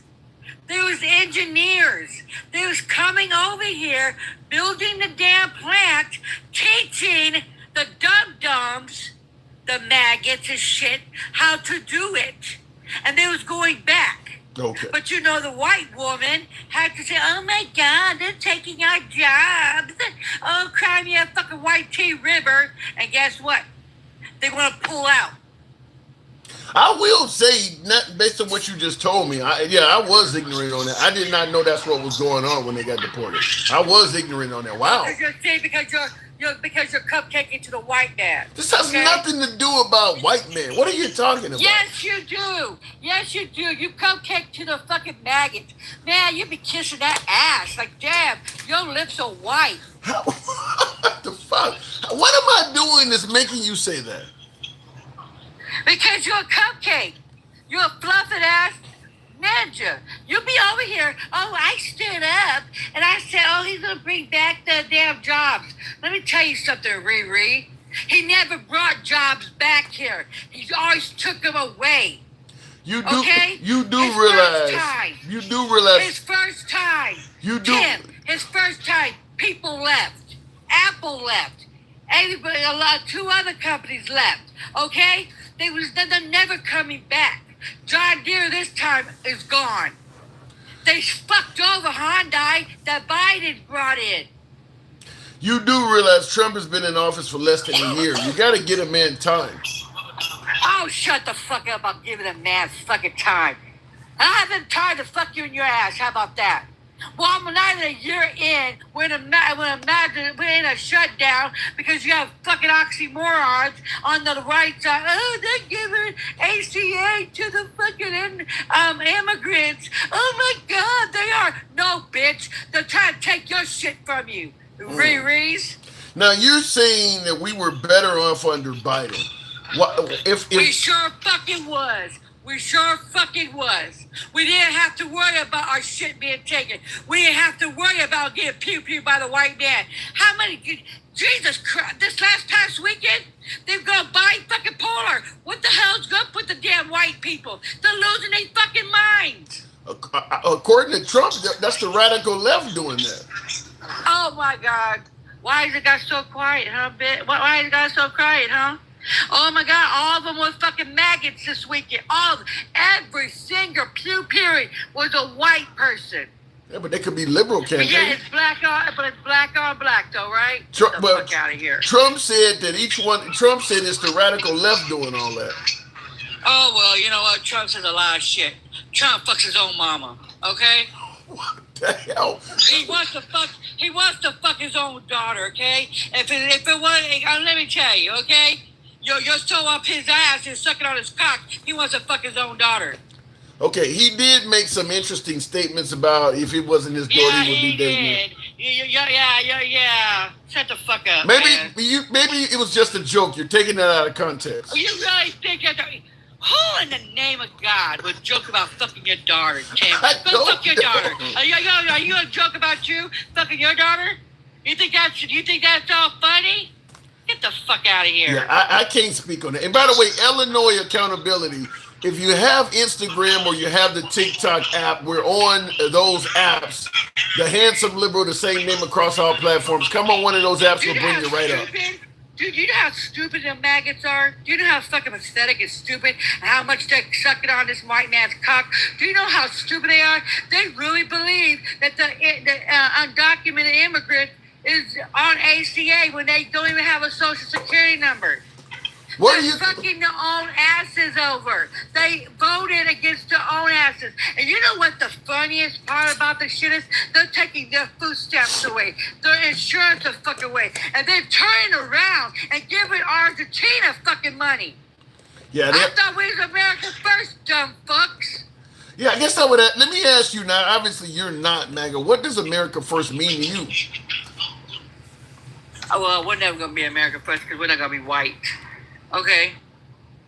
So you believe America first means white people? Oh, well, they're trying to be white so fucking bad. The black maggots, the brown maggot trying to be white, and you're over here fluffing for their fucking sorry asses. This is not fluffing. I don't get what you. Yeah, you are, Tim. Let me tell you something. They are fucking you in the ass without a fucking condom. You know what? They'll put you in a fucking tree, okay? And you over here say, yes, master, and you give them so much fucking respect when they don't even give you fucking respect, you dodo. Are you They giving? call you colored. Are I'm you not giving you fucking respect? I'm not giving you fucking respect. You know why I won't ever give you fucking respect on here? Because you don't even give yourself fucking respect. Why you want me to give you for goddamn respect when you're kissing the white man's ass? Now, if you came 10 toes down and stood up and said, you know what, motherfuckers, this is what you're doing, and give them evidence and showing them that, then I might give you some fucking respect. Till then, you can kiss my black ass. Oh, How man. about And that? I see Sassy in the comments saying, "Get him, Grandma." Sassy, you need to be ashamed of yourself. But real quick from the comments, I want to ask you this, gangster grandma. Heart fan says, "Can you name one thing that Biden did? While you're talking about Biden was better, what the hell did he do for America?" Are you fucking serious? That's what. Oh my fucking! Did you see how dumb these motherfuckers are? That's why he calls them the uneducated. We had the CHIPS Act. We had the damn oh my god! Yeah, we had the CHIPS Act. We had so much going on, and it was bipartisan. Biden went to the other side and got them to do shit. Bipartisan. Okay? So shut the fuck up about the shit what he didn't do. And then he got, you know what? We had 9%. 9% inflation because of, the first one that was in the office. And then he got it down to 2.3%. Okay? Now it's almost 2.2%, a little up there. And then, guess what we are? We're at 3.0%. Everything's gone sky fucking high. How do you? So yeah, I miss my sleepy fucking damn Joe. I sure do. Because we could really sleep that fucking night. How do you respond to James Roberts, who says he also let in 10 million immigrants to take those jobs? Oh, shut the fuck up. The last day of fucking damn Trump's presidency, he let over 500,000 Venezuelans up in this bitch. Shut the fuck up. Wait, you said... Kiss my black ass, too. You said the last day of Trump's presidency, he did what? Yes. He let Venezuelans in, over 500,000 of them. Get educated before you fucking talk. Bro, and I see Ted So DeTrace. kiss my ass. Ted DeTrace says, "I can see now Trump initiates Operation Negroes Gots to Goes." So you don't think Trump is going to deport Negroes, do you? Oh, shut the fuck up, dude. I mean, you're so pathetic. You believe, he's not going to do nothing. You think you're safe, don't you? Don't you, Tim? You really fucking think you're safe? I've told you how many fucking damn times I got to tell you. If they did W back in the 1930s, and there was American citizens, Dodo. You think you're safe? And there was black Mexicans there on it too. So do you think you're safe? You're not safe. He don't like your black ass. He don't like my black ass. He don't like brown people. And you know what's the funniest thing is? And the racism is right in our fucking face. You know Bad Bunny? Oh my God, the maggots are going bipolar. Oh my God, Bad Bunny's gonna perform and he's gonna talk Spanish. Oh my God, we don't know nothing what he's gonna say because I'm talking Spanish. Racism. I'm only laughing. I'm only laughing. Yeah, I'm only laughing because I have seen several posts that from folks on the right that sound exactly like you're saying. And you know what's the funniest part about shit? Bad Bunny's an American. Well, he's not speaking in regards to American causes. He's defending the Hispanics. What do you mean he's not speaking of American causes? What the fuck are you talking about? In their opinion, they're racist. In their opinion, that motherfucker could come up here and he could do it. You know what is the funniest part about the shit? He's the number one. He's number one in the whole fucking world. People that don't even speak Spanish likes his ass. You know, I didn't even. A lot of people don't even know who this dude is. I don't know any music by Bad Bunny. Because you're like some kind of special. If you don't know who fucking Bad Bunny is, you under a fucking rock or something. You know what I mean? Bad Bunny's Bad fucking Bunny. It's reggaeton. Oh my God, the white people might hear some reggaeton. They might just die. What was the? Speaking English. Well, now is he from Puerto Rico? Yes. What is the name of the other Puerto Rican artist that was big and he was supporting Trump? You know how stupid. You know, and let me tell you, they went ham on Sleepy Joe. Call him Sleepy Joe. He don't know shit. Do you know what this motherfucker said today about Puerto Rico? What? Do you know what he said? No. That Puerto Rico is in Mexico City. Who said that? Your beloved Trumpy. Mm-hmm. You saying that Trump said that Puerto Rico was in Mexico City? Yep. Go Google it. It's free. Yeah, that was Daddy Yankee that supported Trump. Daddy Yankee is also Puerto Rican. He supported Trump. And Daddy Yankee got canceled too. Yeah. By his own people. Yeah. Yeah. Yeah, he did. Well, let me tell you this. You see, I can't stand the maggots. The Democrats, they're standing their fucking ground. Yeah, we got a shutdown. And you're not going to blame it on us just because you got your fucking Fruit Loop asses up in the office thinking that he's going to take everything from you, sorry piece of shit asses. You feel what I'm saying? and the Democrats are trying to save your asses. That's what they are. They're trying to save your fucking asses. Because if they don't, and and if they cave in, those shits will go 3 to 4 times higher. So if, like somebody said, some people pay like $200 a month for ACA, right? For a whole damn family, it's going to triple. It's going to go over $600 or $700 a month. Well, Trump never liked Obamacare to begin with. Because it's a black man. He don't like his own people. Do you know who's going to be on and who's on it the most? It's the poor people, the working poor people, the maggots. And you don't have the asses are so dumb and dumbasses. You go look on your bills. They're going to tell you how much you got. How much does that government help you with? Well, then let me ask you this question. If Trump is doing so awful and is going to hurt even his own people, if they're doing that, why? I got folks that are MAGA that are still saying Trump is the best we've ever had, greatest of all time, the GOAT. Because they're dumbasses, Tim. They're uneducated. Why do you think he puts them down every chance he gets? When he said it on his thing that he likes the uneducated. When he tells you that the fucking smart people don't like him. They're mad at him. Why do you think he says it? Because he smiles in your fucking faces and fucks you in the ass without a condom. You guys are dumb. You guys are slow. You guys are mentally ill. You guys are running on this goddamn cock so bad, thinking he's going to save your sorry asses, and he's putting you on the damn ground. I'm telling you, like in the comments, Johnny 11 says, all I hear is a bunch of liberal crying.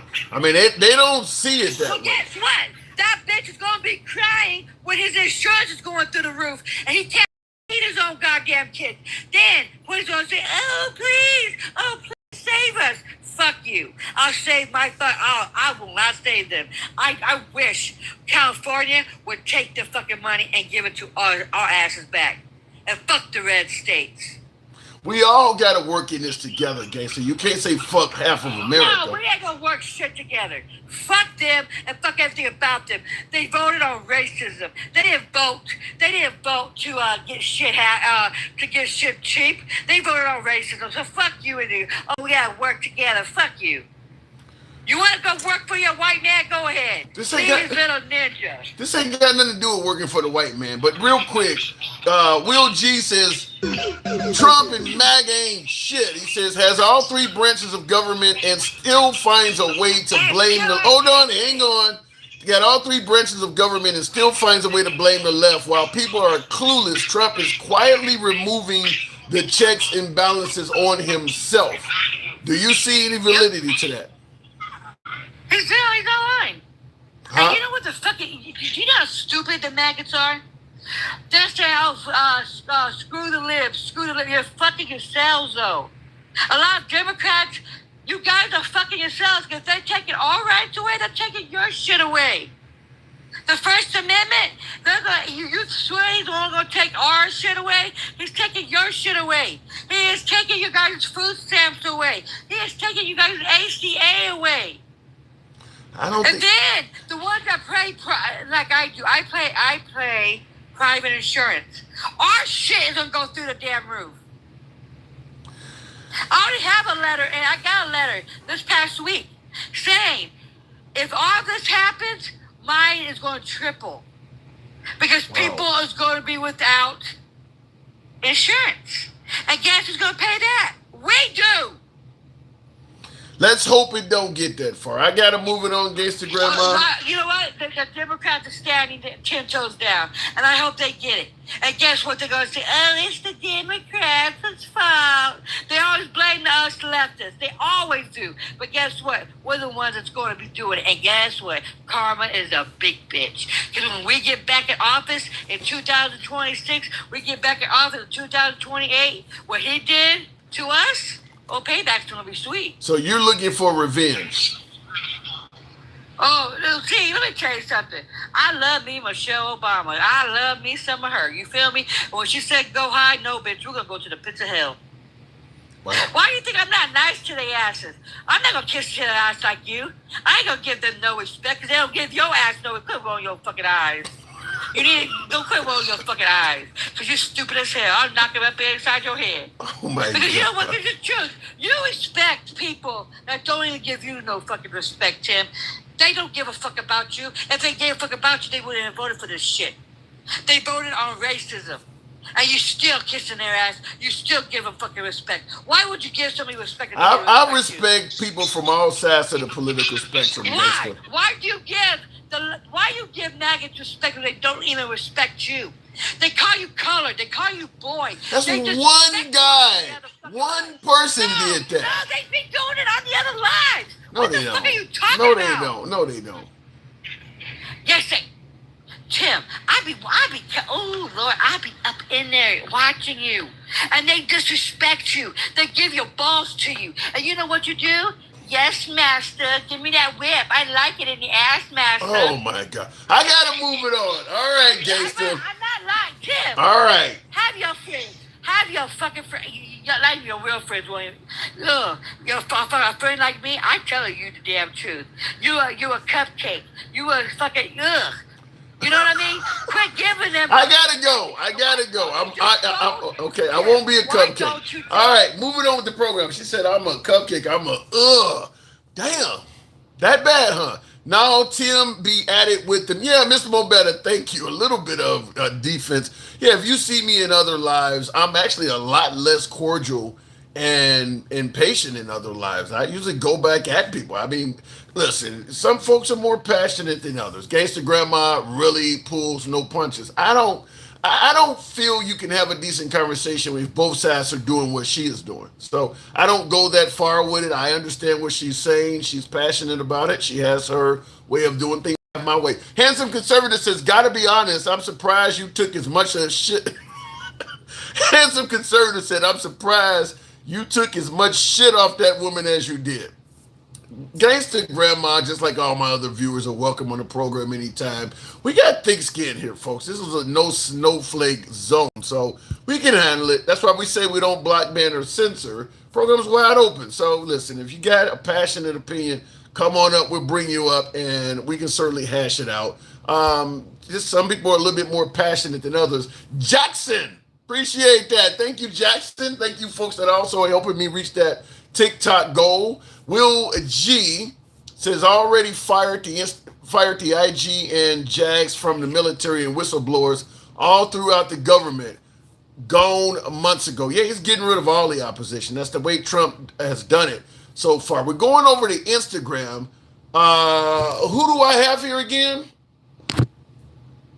That's Illinois Account YouTube. What's going on? Oh, Illinois. Okay, Illinois Accountable. I saw you in the comments. Okay, what am I getting wrong? I didn't know if you used like Streamlabs or what. That's why I kept asking. And well, this is what we're. Fellows that are on your. Yeah, this is what your fellows that was on there that kept telling me what it was, but I kept missing what they were saying. So. Okay. Well, it's good to have you on. I didn't know contact with you. Okay, fair enough. What am I getting wrong? I saw you in the comments. No, you're not getting anything wrong. I agree with you actually on a lot of stuff, but. My thing that I don't understand, and I could be wrong too, is like the fact that you know Trump's a multi-billionaire. You know, I mean, like the guy knows how to make money. Yeah, he screwed up. I think if it was that easy to be a multi-billionaire, everybody would be doing it. Okay. He knows that if if you raise taxes, corporations are gonna go over to other countries that are lower on taxes. I mean, I would. I'm assuming you probably would too if you were running a major corporation. Did you hear my? Did you hear my? Yeah, but did you hear my take on that? I believe that should not be legal. It should not. That's where I agree with you. But they're private entities. They can do what they want. Do I agree with it? No, not at all. Yeah. But. It's just like Maytag. I don't know if you have ever heard of Maytag. Yeah, the washing machine. They make washing machines and things like that. Appliances, dishwashers. When my dad, like right when I was like born, I'm 29. When my dad and my mom conceived me, I was a little ass kid, and my dad was working at a Maytag, and he was making good fucking money. Guess where Maytag went? Because the taxes went up on that corporation, they went right over to Mexico, and I'm not banging on Mexico or anything like that. I'm using them as an example. All these people lost their fucking jobs, bro, and it's like the companies knew. They're like, well, if the taxes are going to go up, then we're going to go somewhere cheaper, and we're going to hire all these people. They're going to work for less. Yeah, but here is the problem. If they don't raise the taxes on Maytag to keep them in the United States, then they're going to raise the taxes on your dad as a Maytag employee. The money has to come from somewhere. They're raising taxes because they need the money. If you give the corporations, you give them leeway because they're threatening to leave. So that means the elite now have a shield against higher taxes because they're in a position where they can make a threat. If you raise our taxes, the whole company shut down over here and literally fled over to another country. Yeah, I get what you're saying, but and all the taxes went up because now the city lost what it was, which the city's not that great of a city, you know what I mean? But basically nobody had a job working at Maytag. It was like 1,200 people or something like that lost their jobs. Yeah, but the point. Hold on. For anything other than every taxpayer is paying for everything. But the point I'm making. The same thing right after. Yeah, the point I'm making is before Maytag left, when they were about to raise the taxes on Maytag, they were doing that for a reason. The city or state or whoever raised the taxes obviously needed more. Greedy Illinois did that. Okay. That's why Trump says don't raise the taxes on major corporations. You know why he wants to basically shove a bunch of oh, what do they call that? I'm having a brain fart right now. What do they call that? Where tariffs. He wants to tariff all these companies that left to incentivize them. Hey, we're either gonna fuck you on what you're trying to sell to us after you left, or you're gonna come back and work under our cheap taxes because you decided to flee when the taxes went up a little bit. Yeah, I don't He's think basically making that. He's putting them in a stranglehold. I don't. I gotta disagree with you. For the simple fact is, I respect that. yeah, the president with President Trump, he only has a maximum of 3 more years to be here. If I got a multi-million-dollar, multi-billion-dollar, whatever the case, whatever the company costs, if it's going to cost me millions of dollars to move my production back to America, I'm just going to wait Trump out. I mean, because there's no guarantee. You can, but it's like it's just. He already said too, he's like, I don't really even want any of you back here because you are already betrayed all these citizens across the nation. You know what I mean? You already betrayed them by even moving out of the country. But if you want to start selling stuff to us like Hyundai, that lady was talking about Hyundai, and by the way, I didn't get the way she was talking to you. Well, I don't want your fucking cars. I don't need your cars.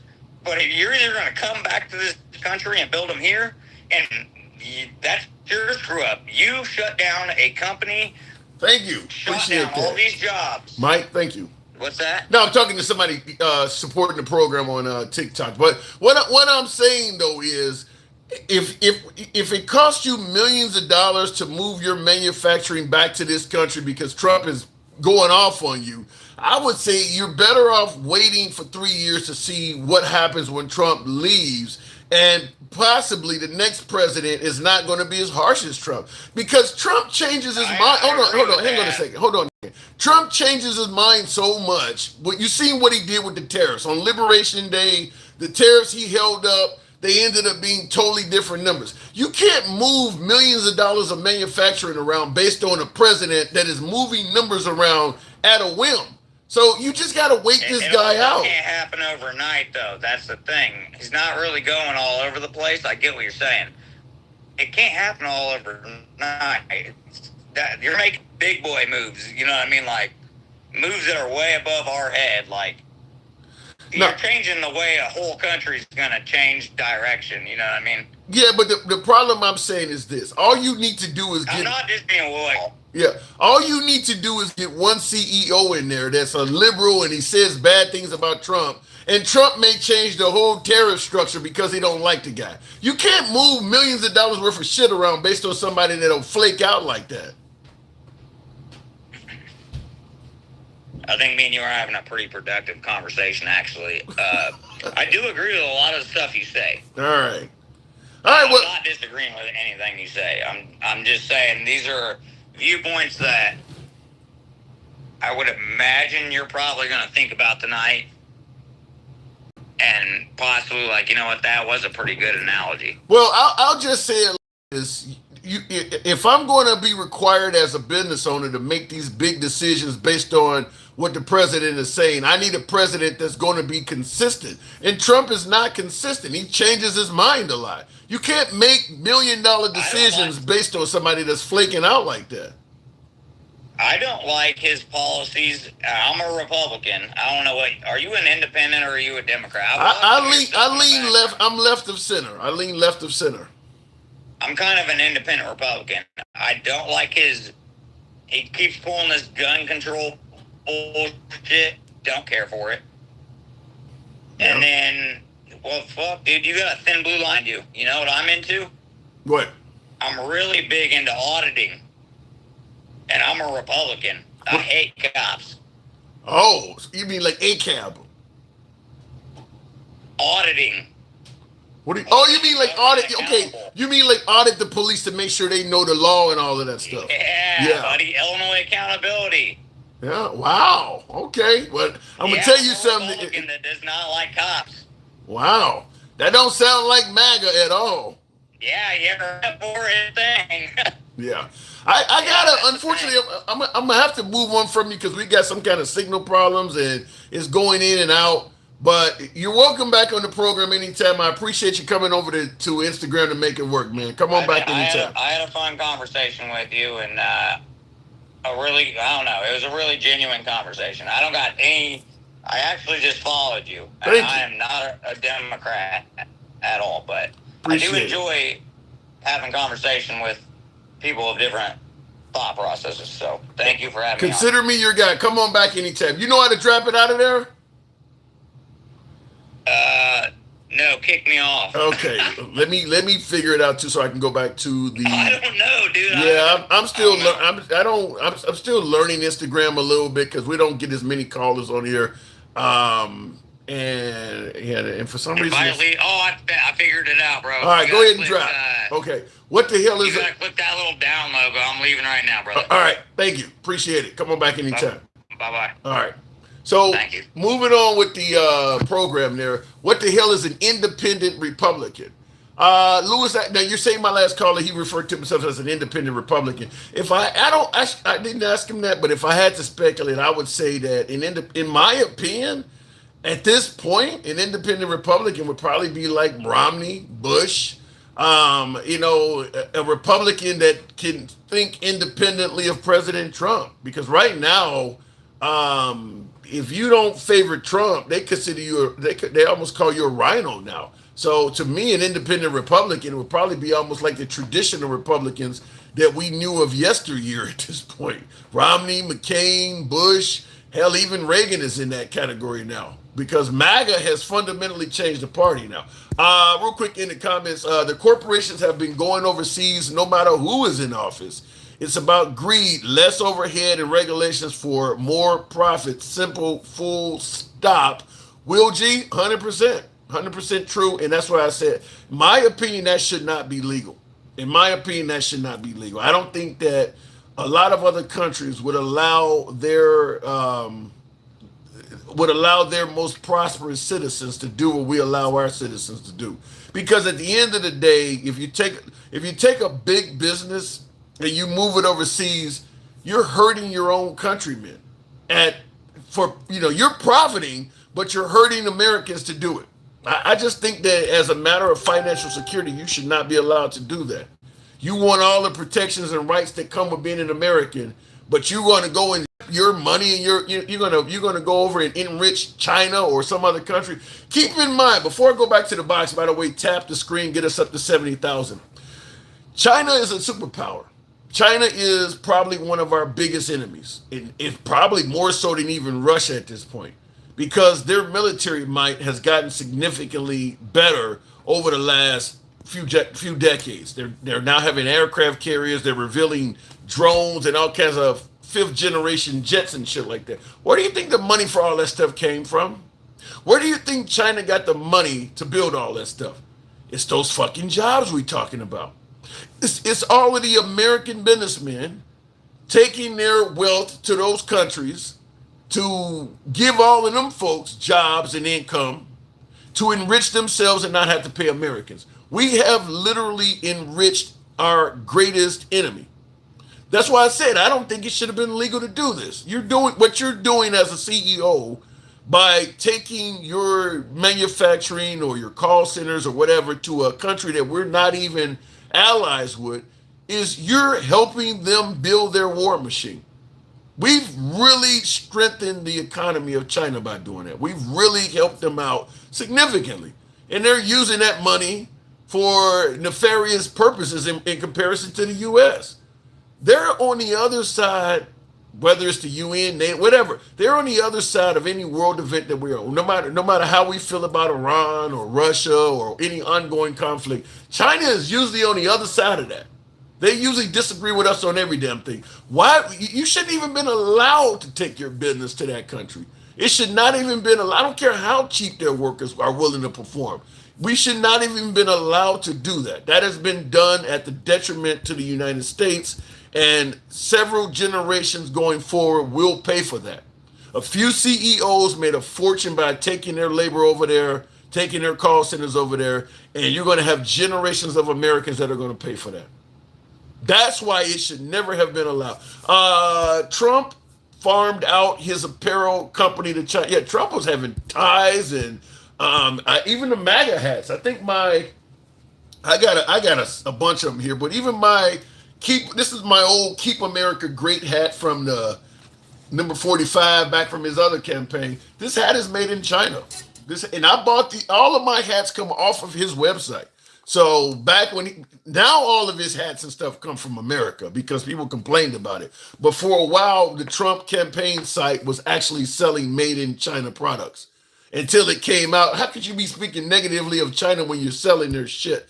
And Will G says our cars simply don't fit on foreign roads, and we are way behind on technology. We were on our way to getting ahead in tech with the CHIPS Act, but guess who messed that up? Yeah. Well, in regards to our cars not fitting on their roads and things like that, we could always make smaller vehicles to make that happen. If we had access to that market and we could sell products for cheaper than what they're selling them for, I mean, you could always find companies that would do it. But I don't believe China would let us flood their country with U.S. products like that. They're smart enough to realize how dangerous that is. We, being capitalists, put the almighty dollar over our own citizens. And here we are. Anyway, looking in the comments, I disagree. Tesla is an American company, and we are doing pretty well with that technology. What do you mean? Tesla, okay. I don't know. I don't know if Tesla's still doing really well at this point because of Elon Musk. Elon Musk has made Tesla toxic. I don't know if it's doing as well as it used to. Continuing on, though, I'll go back to the box shortly. China General T says we will conquer America without a shot, but with gold and culture. Yeah, greed exposes you. I mean, we are a capitalist country. We put money above everything, even above the health care and things like that of our citizens. Everything is focused on money.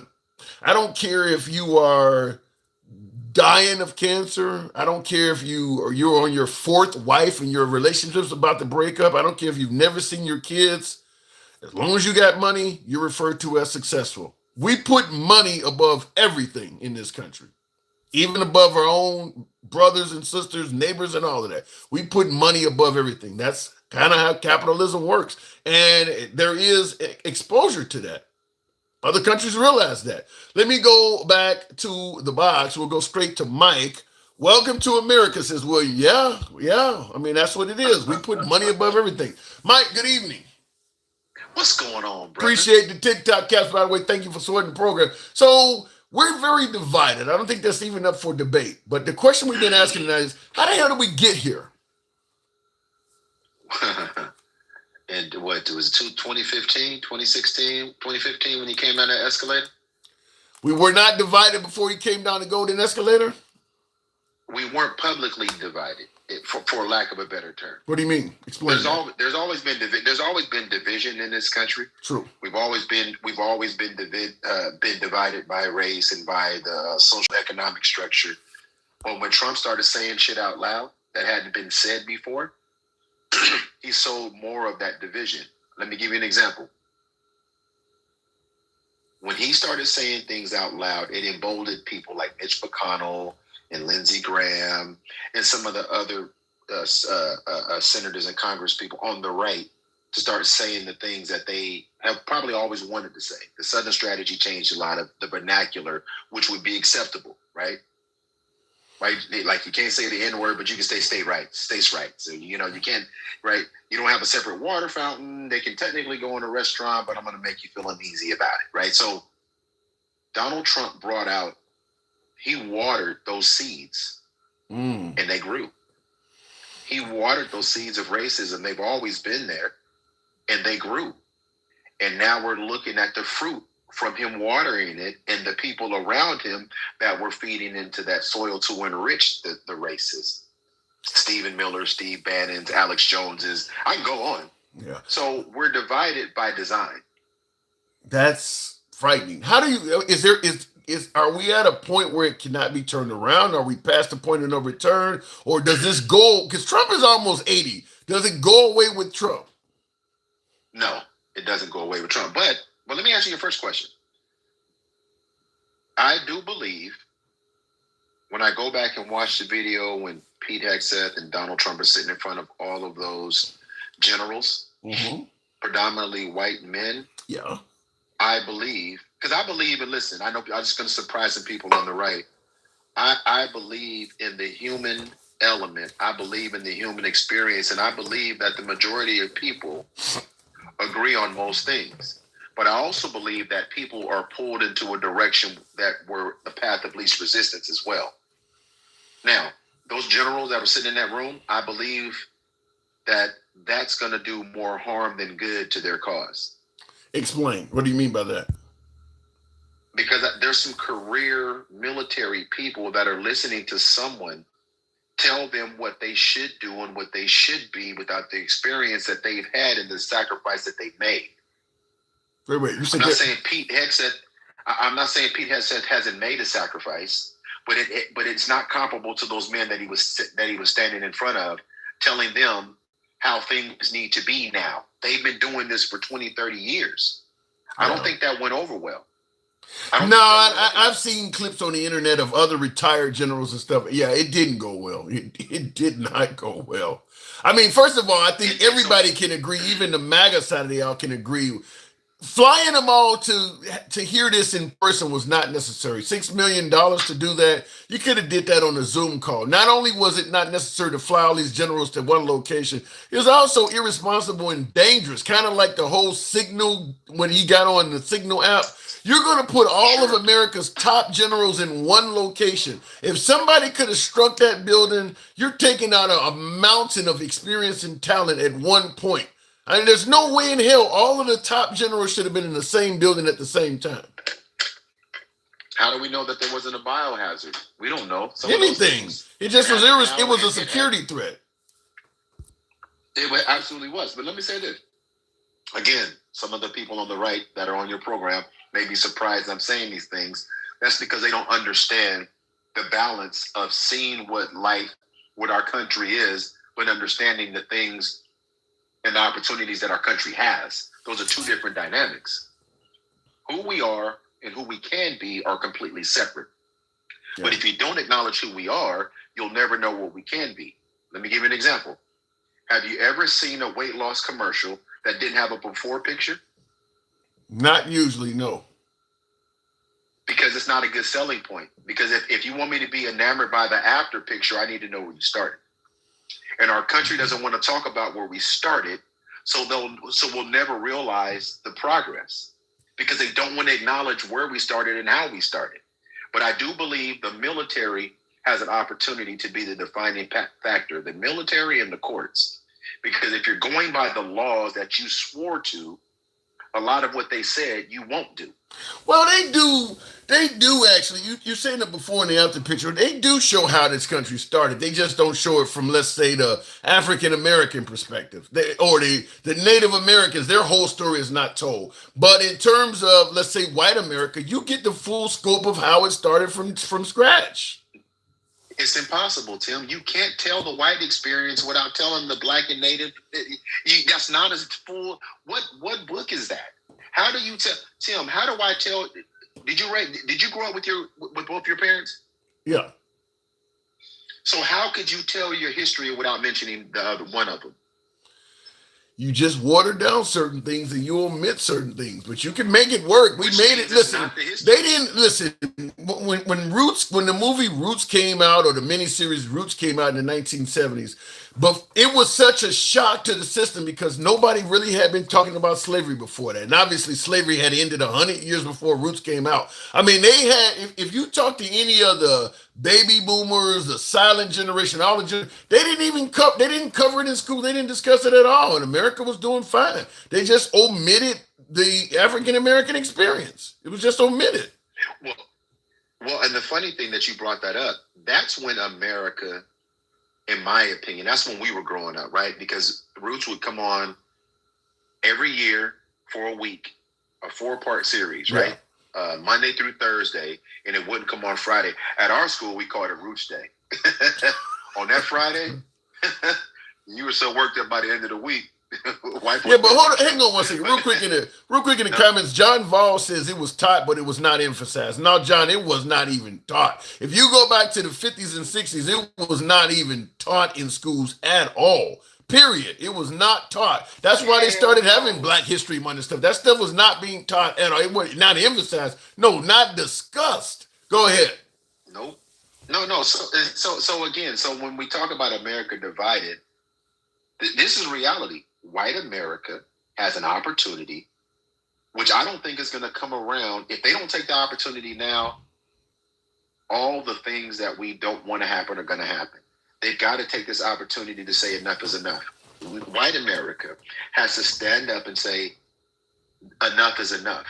Because here's what's going to happen, Tim. First of all, I don't think that this shutdown is going to be short. And I'm hoping I'm wrong.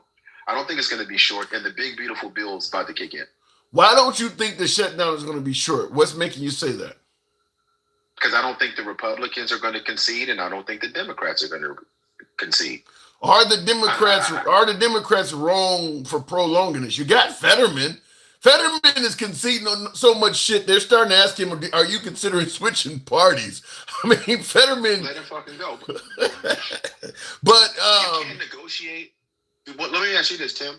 Since Barack won till today, how much have the Republicans conceded on anything? Wait. What was it? When it came to legislation. You said when it comes to legislation. You said since what again? What was the time period? Since Obama won and today, legislatively, what have they negotiated with? I think Biden got some bipartisan stuff passed. Biden got some things passed. Mitch McConnell said they were trying to make Obama a one. Yeah, they weren't. And see, that's the reason why Obama used Biden as a VP is because Biden had a long history in Washington and had a lot of friends on the other side. So Biden was able to get some Republicans to work with him. But Obama, when Obama became president, you're right. Mitch McConnell said the goal was to make him a one-term president. They were not willing to work with Obama on anything. So that's why the Affordable Care Act only got passed with only Democrats. Because the goal was to take Obama down, kind of what the liberals are now doing with Trump. No, there's a big difference because here's the difference. And I told you this when I first met you. Morals, ethics, character, and integrity matter. The Democrats have given too much, if you ask me, over the last 4 or 6 years. What I mean by that is Chuck Schumer could have done this the first time, right? Okay. Remember when everybody got on his ass for voting with the Republicans to keep to fund the government? And the left. And now he's on the other side. It's the same bill. It's a clear, what they call it, a clear or whatever, clean bill or whatever. I mean, it's the same thing, but now he's on the other side. Now he's standing with the Democrats in resistance. Because he knows that, and the reason he had wiggle room then, now we're getting close to the end of the year where those subsidies expire on the ACA. Yeah. I think it's also because, I also think it's possible that, having AOC in the background looking at his Senate seat might be waking him up as well. Yeah, I mean that's possible too, and everybody has their motivations. But I do believe that the United States of America and the power structure that's been in place, which is white people, white men in particular, are going to have to step up because I don't think they're going to really, unless you're rich, you're not going to like the way this unfolds. I mean, you're just not going to like it. I mean, you'll still be above the Negroes. Maybe that's all that matter. Yeah, but you'll be right next to the Negroes. You ain't gonna never be right next to them. You ain't never gonna be right next to them. You're gonna always be above them in somewhere. No, but hear me out. African American wealth today is different than it was then. True. Right? Yeah. So where white people think now, they may still think they're above us no matter if we got the same nickel in our pocket. That's one thing. But when financially and economically you are right there because this administration that you believed in. See, here's the thing, Tim. We sit on this app every day and we talk and we hear people from the right and they talk about these things like we're fear-mongering and all. The things that they don't believe in are going to be a reality for them. When we say they're going to lose health care or that the big beautiful bill is going to hurt them, and they say, the time's about to end. It's about to be a real thing, right? And in that moment of clarity, you can't blame anyone else. You can't blame the Democrats. You can't blame, technically, you can't blame black or brown. You got to eat that piece of cake that you signed up for. And it's not going to go over well. It's not going to go over well. We're assuming this happens. Like you said, they don't see this happening. So we are assuming that all of this takes place. Tim, it's happening. There's no more assuming. The big beautiful bill is about to kick in October. We're in a total shutdown right now, government shutdown right now. These things are happening. There's no prognosticating or anything anymore. It's happening. Well, it ain't happening enough where it's tangible for them yet. The big beautiful bill hasn't. Now, maybe in January the conversation might be different, but right now that stuff is still in the future. It's in the near future, but it's still in the future, and they're going to view it as Democratic fear mongering. They don't believe it. I understand, but here's the thing. Here's what we do know, factually speaking, is it takes a train over a mile to fully stop, right? Wow, I get where you're going with this. I get where you're going. It takes a train a mile to fully stop. Well, if you've got something set up around half a mile and you can't get it off the tracks, it's not about if it's going to happen, because the math is mathing. There ain't no way around it, and you can't get off the tracks. Well, here's what I mean. Now, John Vol in the comments says, we aren't losing health care. We just have to pay for it ourselves. No more stealing from workers to pay for the lazy. I understand. Again, I understand what he's saying. Maybe that it's not going to impact him. Maybe the big beautiful bill is not going to impact him. But I would say this to him: if he's paying $400 a month now and he's getting his medical through the ACA, and when it expires at the end of the month, and you look at what it's going to be, the thing is, like, if you're paying $500 now, you pay $1,430. Damn. A month. Yes. Damn. Something like that. So again, maybe it's not you, but the trickle down effect that it's going to have on the American people, we're not going to be able to avoid it. You can say whatever you want. You can say that and see they think people are stealing and all of this, but when you look at who is the biggest beneficiary of welfare, who's the biggest beneficiary of ACA, it ain't the people that they're telling you it is. No, it's not. But I don't think you're ever going to get them to acknowledge that, because the black welfare queen has been the predominant recipient of welfare in their eyes for, at some point, they're just not going to see that any different than that. And again, and listen, I have conceded arguing with people that don't want to see the inevitable. They're just stuck on the tracks right now. That was why I use that analogy. I've left it at, you're just sitting on the tracks. You remember the cartoons where Dad Strictly, you're on the tracks. You're just on the tracks right now. If you don't want to believe the train's coming and you don't see that light and you don't feel that underneath your feet, I can't do anything else for you. Wow. All I can do is get my ass out the way because I believe, listen, I don't have to wait for it to get here. I'm over trying to convince people it's happening if they don't see it by now. And I conceded this before the election. When I first met you, you're like, nah, all that. I'm like, listen, we're here now, Tim. The diagnosis is the diagnosis. Well, like I said,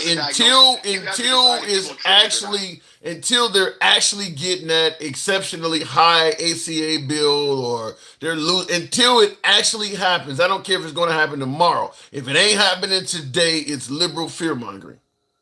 Yeah, and you know what?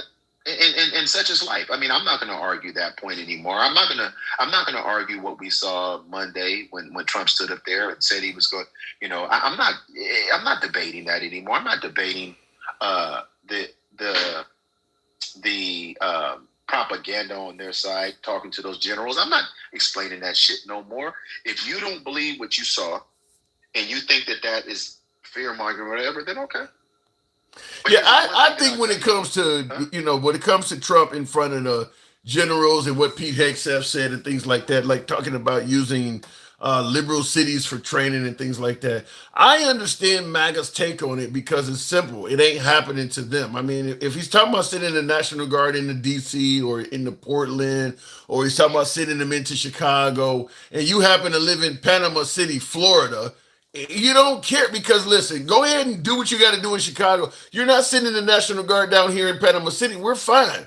So it's okay to it's okay to accept stuff like that because it's happening to somebody else hundreds of miles away. Now, if he said he wanted to send the National Guard into Panama City, Florida, then people in that city will suddenly care about it. But it's happening somewhere else.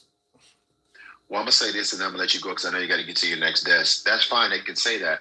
But now we have to think about the federal agents, the federal employees, the National Guard, the people that are still going to be asked to do their job with no pay while watching this administration do what they do. Go play golf.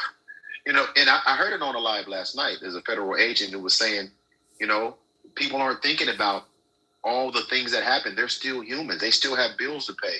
They still have children that are in daycare. They have all of these things going on while they're simultaneously being asked to do things that are borderline unconstitutional, if not unconstitutional. They didn't sign up for that shit. Yeah. That they didn't sign up for. And so you take the politics out of it and look at the impact on the 3 million federal workers that are going to be impacted. And you ask yourself, where's your political line now? See, because it's not red, blue anymore, it's green. Well, it's green, and the impact on your daily life. You listen. I've heard it, Tim. I've heard it like 3 or 4 times a day, even from a couple of blaggers, because I think the truth is finally starting to set in. I do. I need to see more stronger evidence of it. I need to see stronger evidence of it. But I'll go ahead and move it on. I don't disagree with you, but I need to see stronger evidence. Black MAGA is still overwhelmingly satisfied with the performance from Trump. When I talk to Black MAGA, they're still very happy. They're still doing social media videos, content. They're still very happy with Trump. So I need to see more evidence of that. Well, those people, I'm going to land it here. And listen, they can be as happy as they want. I talked to an 8% the other night, too. And all I'm thinking about is you and the motherfuckers that Harry was talking about. We're not a monolith. There are going to be people that don't agree with this. There are going to be black people that think that this white supremacy is fine. They had it back in slavery where there were slaves so emboldened to the slave master that they would sell out other slaves. It ain't new. So I'm just looking at it for what it is. What I said is a fact. So I'm just looking at them for what they are. But listen, I won't be running in the street to drag their ass in the house. All right, Mike, I'll leave it at that. Wow. Appreciate you coming through. And tap the screen, okay, folks. Man. Get the likes on up to about 90,000. We can make that happen. And once again, as what do we always say, we are MAGA friendly. I heard somebody in the comments said, I need to get a Trump 2028 hat. And it would piss off Case to grandma. Did I read that in the comments from somebody? Well, obviously, I'm not going to get a Trump 2028 hat because I don't like the whole 2028 thing because it's unconstitutional. I don't like having the president, joking about violating the Constitution. And oddly enough, I didn't know this until I found out recently. He's had dignitaries and world leaders in the White House, and he takes them to the White House store. There's a shop in the White House, I suppose, where you can, tourists can, they can buy merchandise or whatever. They sell 2028 hats in there. To me, if you support Trump, if you're MAGA, you got your own small business, or you're standing out in front of a rally and you want to sell Trump 2028 hats, hey, free markets, you should be able to do what you want. But in the White House, actually having those caps for sale in the White House, I mean, I don't know where to go with that because like I said, 2028 is a violation of the Constitution. You're only supposed to get 2 terms. You shouldn't be selling that out of the White House. I mean, to me, it's almost akin to having, fuck the Constitution hats in the White House or something like that. It just shouldn't be something the president himself is promoting. Let other people that like Trump do that. The president shouldn't be doing that. And he, too, has been involved in selling those hats. I don't like that. I get some folks are going to say it's a joke or whatever the case may be. It's obviously unconstitutional. It's unconstitutional. And I will conclude by saying this. For folks who do not like independence and certainly the liberals saying that Trump is going to be a dictator and shit like that, you can't blame him when he's bragging about running for a 3rd term.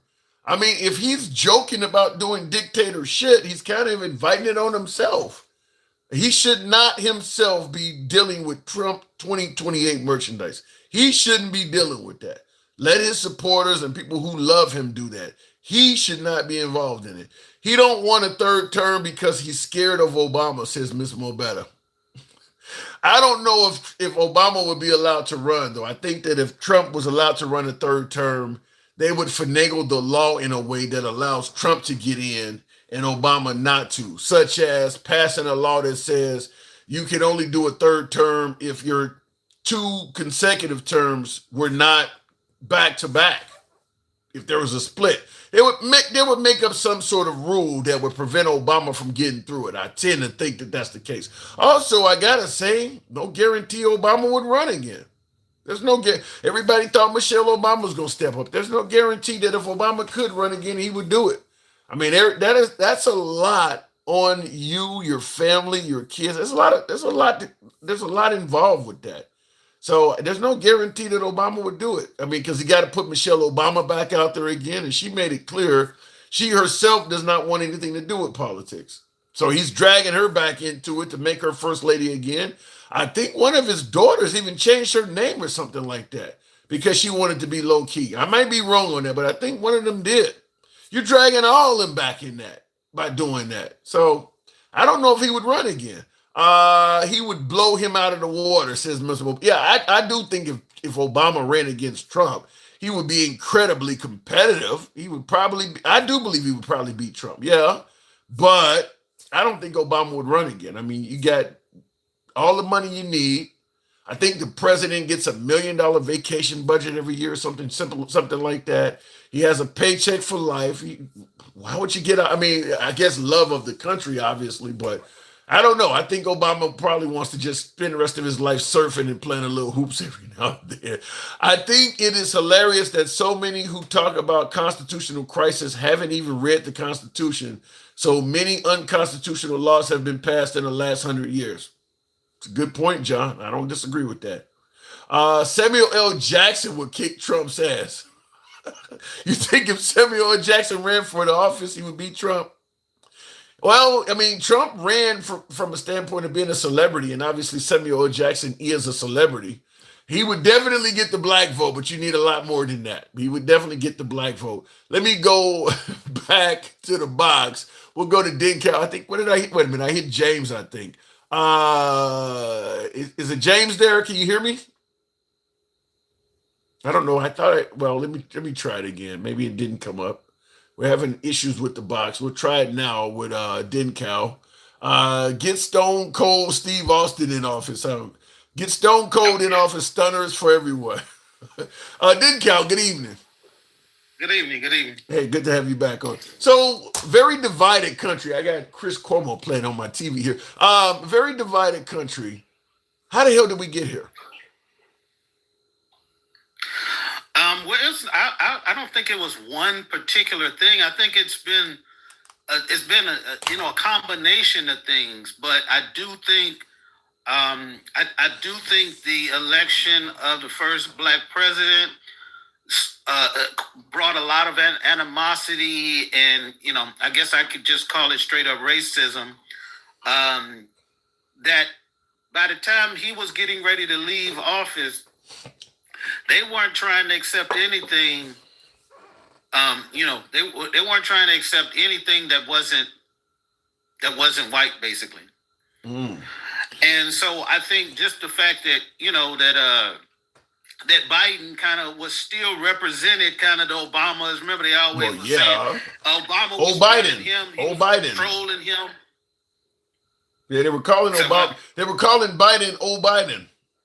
Right. Yeah. So I think there was a lot of that animosity that carried over, and when Biden finally late as he did, step down, and they put the double whammy, a female and a black female, it was just too much. And they just said, we don't care if he's an adjudicated rapist, 34-time felon, cheated on all his wives, was talking about sexually assaulting women out in public, laughing. All of that was okay with them, as long as it wasn't the other side. I don't know, Dencal. I don't know if they believe that Trump is actually guilty of all that stuff. I think they think the 34 felonies were made up. They think the rape claims were made up. They think that that's what people do. That's what people do when they need to excuse their own behavior. Yeah, you can make yourself believe everything if you want to. You can. It's people today that believe that Trump is a devout Christian. The dude ain't stepped inside a church unless it was a funeral in the last probably 30 years. He doesn't go by any of the tenets of the Bible. He used the Bible disrespectfully. He gassed people to walk in front of a dang on church with handed the Bible upside down. He's been selling leather-bound Bibles with the Constitution and the Bill of Rights in it, but the Constitution is missing almost all of the amendments that he doesn't like. Like they can. Wait a minute. You're saying that wait, hold on, because I am aware that Trump has a Bible that has the Constitution in it. You're saying that in the Trump Bible, the Constitution is missing many of the Bill of Rights? The amendments, yes. Yeah, the Bill of Rights. The ones, yeah. Yes, I will have to look up exactly one. Wow. It's like from 17 on, or okay, so it's above the Bill of Rights then. It's above the first 10 then. Wow. Why would that be? Right, but anything that happened as far as like the rights for African Americans and stuff like all of that's out. All of that's gone. So you're saying that he is kind of forecasting something sinister that he intends to do.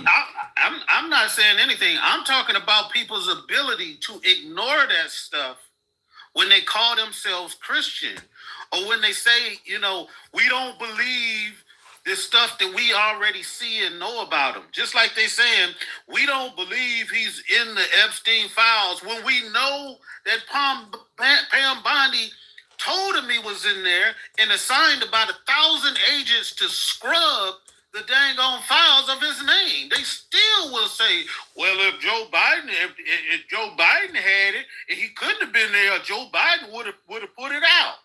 That's their excuse.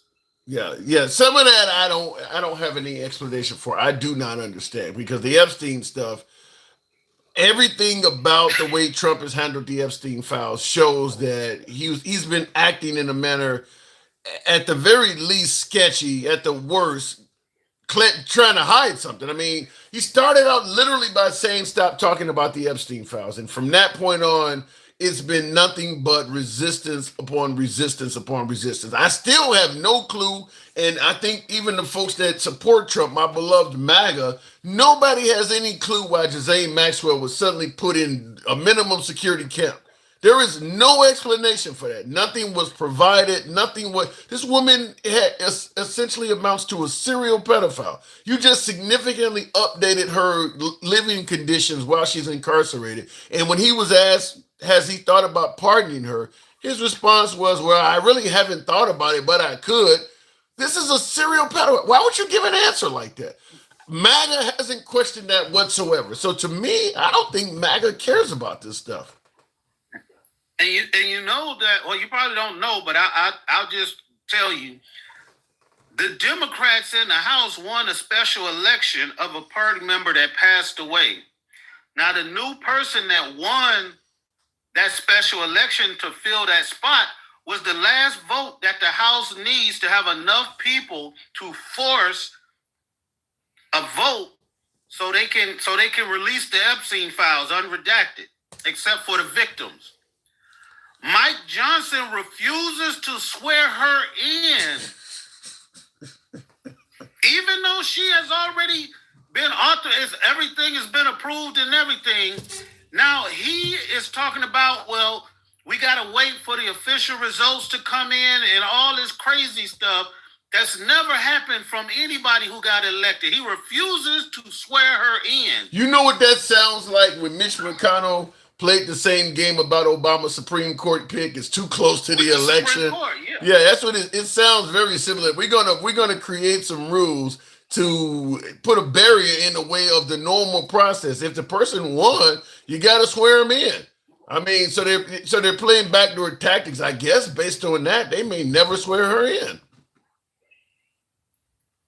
They're gonna have to swear her in. I don't know, like. There's only so much he can do. Like I don't know how long it takes for, because the president election, we don't get the final the actual final like tallies until like months after after the president is over. So I don't know how that's going to work for her. But just the fact that he's doing that, and then we can say to them like, look, why is he not doing that? And the first thing they gonna say was, if it was something bad on Trump, somebody else would have been released. It like that's not a coherent answer to the question. No, it's not an answer, because if you're going to believe that if Trump was in the Epstein files or he had done something wrong, somebody else would have released it by now, then you'd have to also believe the argument, if he's not in there and he hasn't done anything wrong, he wouldn't be prohibiting it. I mean, he's blocking it. He's not. He could easily come out and say, or not say, but actually push them to do it, and he hasn't. So it does look like he did whatever's in there. He does not want the people to know about it.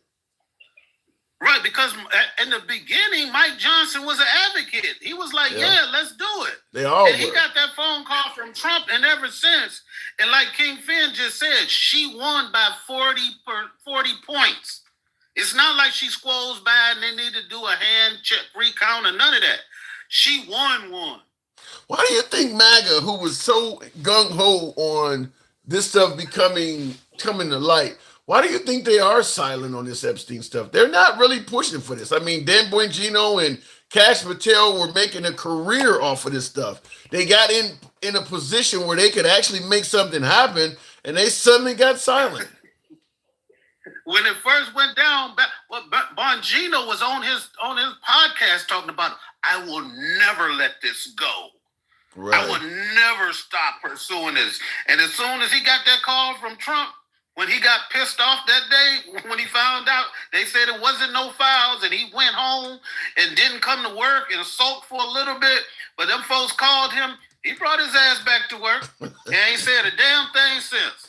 I don't know, but it just goes to show the testament of how much power President Trump has, that one phone call, I'm going to make you an offer you can't refuse, and whatever they want, it goes away. Right. That's the same way he does his gangster shit with everybody, just like he did with all of them generals. You can get up and leave, but you'll be throwing away your career and your livelihood. Crazy. To say that to their face like that, man, that was horrible. Like, damn. I mean, I guess he would tell them, you need me, we don't need you either. Right, and then he gets up there, and I don't know if a lot of people didn't really pay that much attention to it, but he gets up there, and he's jealous of Barack Obama because he jogged up and down the stairs of Air Force One. What do you mean? What are you saying? He was talking shit to my. He came out with that little jog, and he was going up the stairs, and he said, "I could do it too." But he was the way he was going up and down them stairs. I said, "This motherfucker is jealous because a motherfucker can run up and down some stairs." He didn't like that. He didn't like that Obama had that swag. You know what I'm saying? I gotta say, get out there and shoot ball with the young people. One thing I will say about Trump is he really holds grudges. He don't forget shit. He got a memory like an elephant. If you fuck him over, in his opinion, he gonna eventually get back to you. He don't forget shit. Right, and then he went to he froze all of the funding, the billions of dollars that were approved by Congress through the infrastructure thing to build those tunnels in New York. Just froze the money and said because of DEI.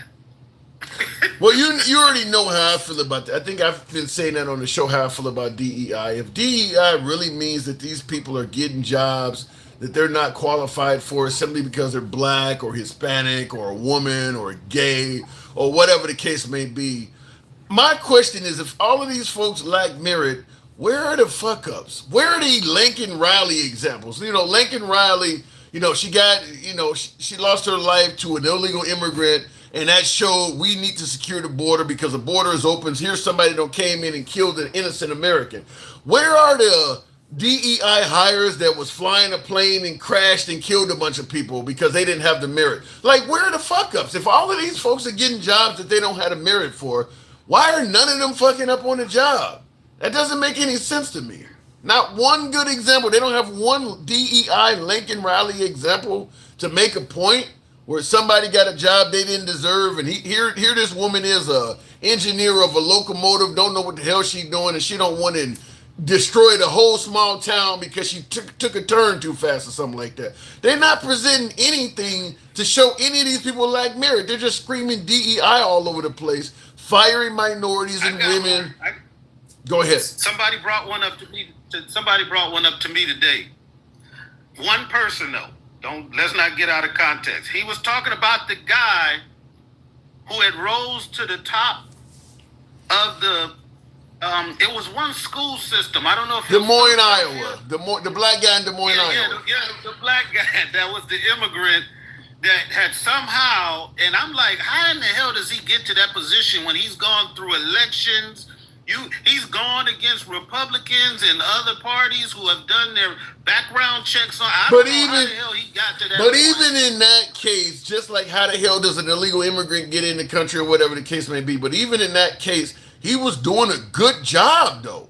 The people in Des Moines it wasn't like he was a DEI that got this position as an illegal immigrant and then he was fucking up the school system. They liked the guy. I mean, everybody was happy. In fact, until they started finding out that he was here illegally, they wanted him back. Yeah, they was outside protesting and everything for him. And that's what I told the guy. And I said, you cannot use that as an example. It's not. That immigrants are coming, taking our jobs, because he was beating people with his intellect. You might as well call him a merit-based hire. Because he was actually better than the Americans that were going for the position. I saw that on the news and I don't understand that. I mean, you got a $300,000 a year job as a superintendent of the state's largest school district, and he's had superintendent jobs of other school districts. Once you know Trump is out there lurking around with ICE, you got enough money, go get your ass a trailer or something and lay low for the next 3 years. There's no way in hell you should be working in a public school system knowing that you got a deport order against you. You should be hiding out in the trailer park somewhere. You got enough money to make it. Just live like a $40,000, $50,000 a year person and keep your shit in cash in that fucking trailer. You ain't doing nothing but walking to the store. Everywhere you go, you getting on public transportation on a fucking bus. Nothing is in your name. Just lay low for 3 years. The next administration would probably be kind to you. So I don't know why he thought he could just sit there out in the open and do that. He had been doing it for so long, he thought his shit was airtight. He had to. Then they said they caught him and he had $3,000 cash and a pistol in the car. Yeah. Well, $3,000 in cash for a man that's making his kind of income ain't exactly a ton of money. And the same thing with the pistol. I mean, catching somebody in this country with a loaded gun on them ain't saying shit. But have you seen the pictures they using of him? Now this guy's in a suit and shit like that. I think he has some kind of corn. But the picture they're showing of him look like he done just straight robbed a bank. I mean, they found the worst picture. I haven't seen that one. I just seen the original one. If you see the one they showing on Fox News, it's terrible. Let me stop this hex. I'm gonna see if I can find a picture. The picture they showing of him, it looked like he just straight on the corner selling drugs or something like that. I mean, they just like with Trayvon Martin, they try to dirty the person up. They found the worst picture of this dude. And he looks like, when John Walsh on America's Most Wanted used to say, and don't try to apprehend him, he looked like that. Now he been in rooms full of some of the most intelligent people, leading the room, the smartest man in the room, but they gonna find a picture that make him look like he would get tossed out of a local barbershop in the hood talking shit. Yeah, here is that's the now that's the same guy, but the guy in the suit is what he looks like now. The guy on the right is what Fox News is using. I'm like, come on, man. It's pretty obvious what you trying to do. Every news story on Fox News, they using that picture. I'm like, come on, man. And I just Googled him. Here for almost 30 years. Yeah. They wouldn't. Because the dude got gray in his beard and shit now. They wouldn't found the hardest looking. You know who he looks like in that picture? You ever seen the movie Heat with Al Pacino and Robert De Niro? The State Farm insurance guy that was driving the getaway car that got shot in the head during the bank shootout. That's who he looks like in that picture. When the guy was like, "Fuck it, yeah, I'll go," and he leaves his job and he drives as a getaway driver in the Lincoln, and they pop him in the head during the main bank heist. That's what this guy looks like. But Fox News, when it found like literally the worst picture you can find of this dude. Like, hey, that's what they do, man. Yeah. Hey, but before I go, man, it's back to that meeting he had with senior military, man. That was so disturbing for me, man. From being I was nowhere near the level of them people, but for them to be listening to a mid-level officer and like the National Guard and a 4-time Dodger who got out on the 5th time off of bone spurs. Tell these men who have been in the jungles of Panama, they have been in Cuba, they have been in Kosovo, they have been all in skirmishes all around this world. They lead entire battle groups. They lead whole continents full of American soldiers into battle.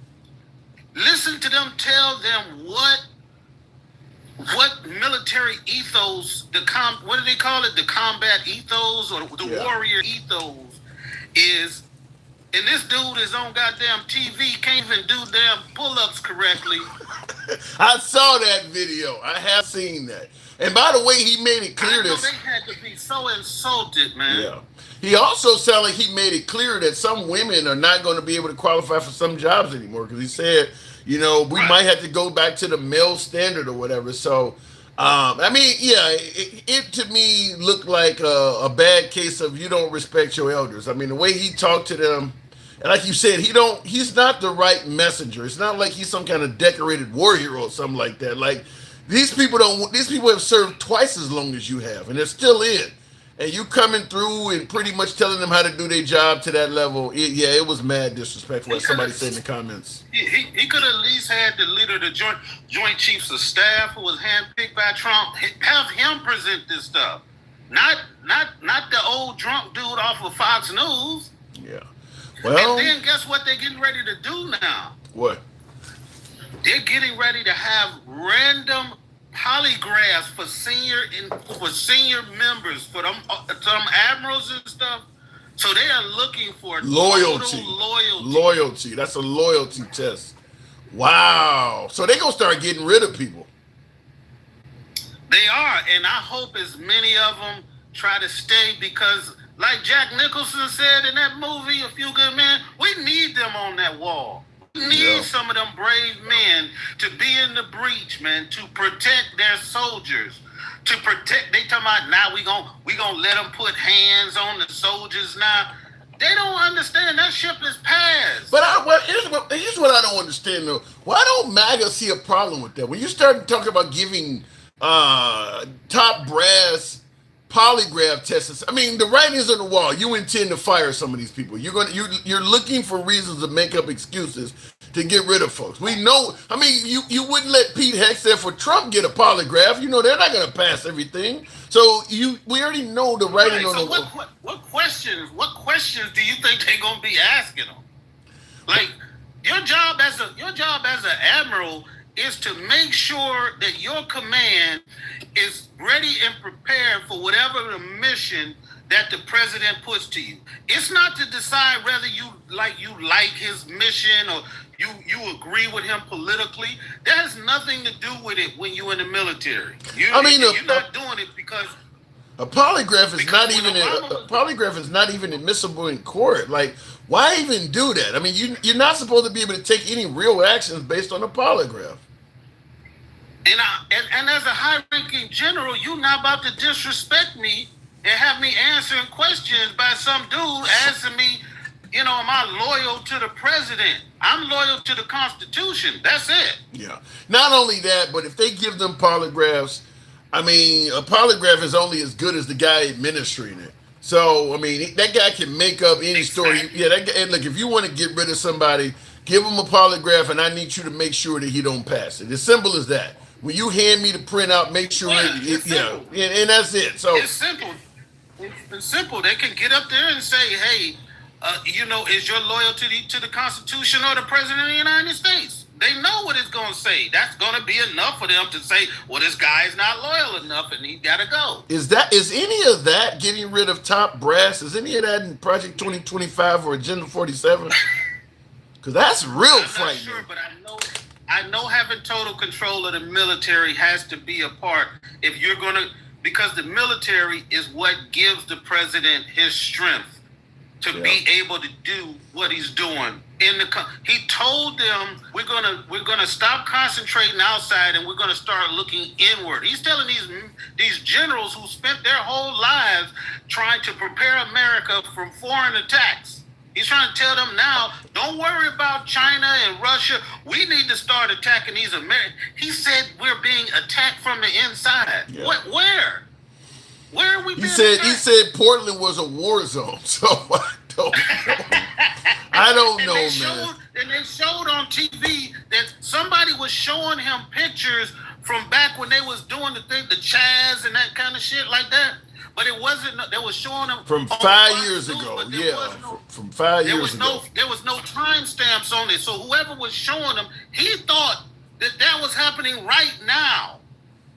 And just off of that, he sent the military or the government, the feds or whatever, down into a city they got no riots, they got none of that. I mean, not only that, to me, if you're going to send the military into a major American city, the mayor of that city should be asking for help. The governor of that state should be asking for help. When they're standing on the streets of this city and they're telling you we don't need these people, why are you forcing this to happen? I mean, I've said this before on the live, is that I do believe after Trump, they're going to probably have to pass some anti-Trump laws to make sure some of this stuff can never be done again. I mean, such as sending the military into American cities when the people don't want them there, and there's no real, no real case where they're needed. I mean, you just doing it because you want to do it. We already have that. It's called posse comitatus. We already have that. Well, that is a law that he's trying to break by using emergency powers, even though there's no emergency. I don't know how they're going to do it, but they're going to have to. I mean, this is going to take some legal minds to get together, but you're going to have to pass laws so that this kind of stuff cannot happen again. I mean, he's pushing the envelope and all. It's going to be so many rules that are going to have to be reinforced and all of that stuff, just like they had to do. Now that they came together after January 6th, and they actually came together on a bipartisan way and said the vice president cannot unilaterally decide that he can stop the election. Yeah. They had to put that into law now. Yeah, I think they need to. I mean, after Trump, they probably need to limit how many executive orders one guy can pass. To be honest with you, but I got to move it on, Denkel. I mean, it's gotten out of hand, and we still got three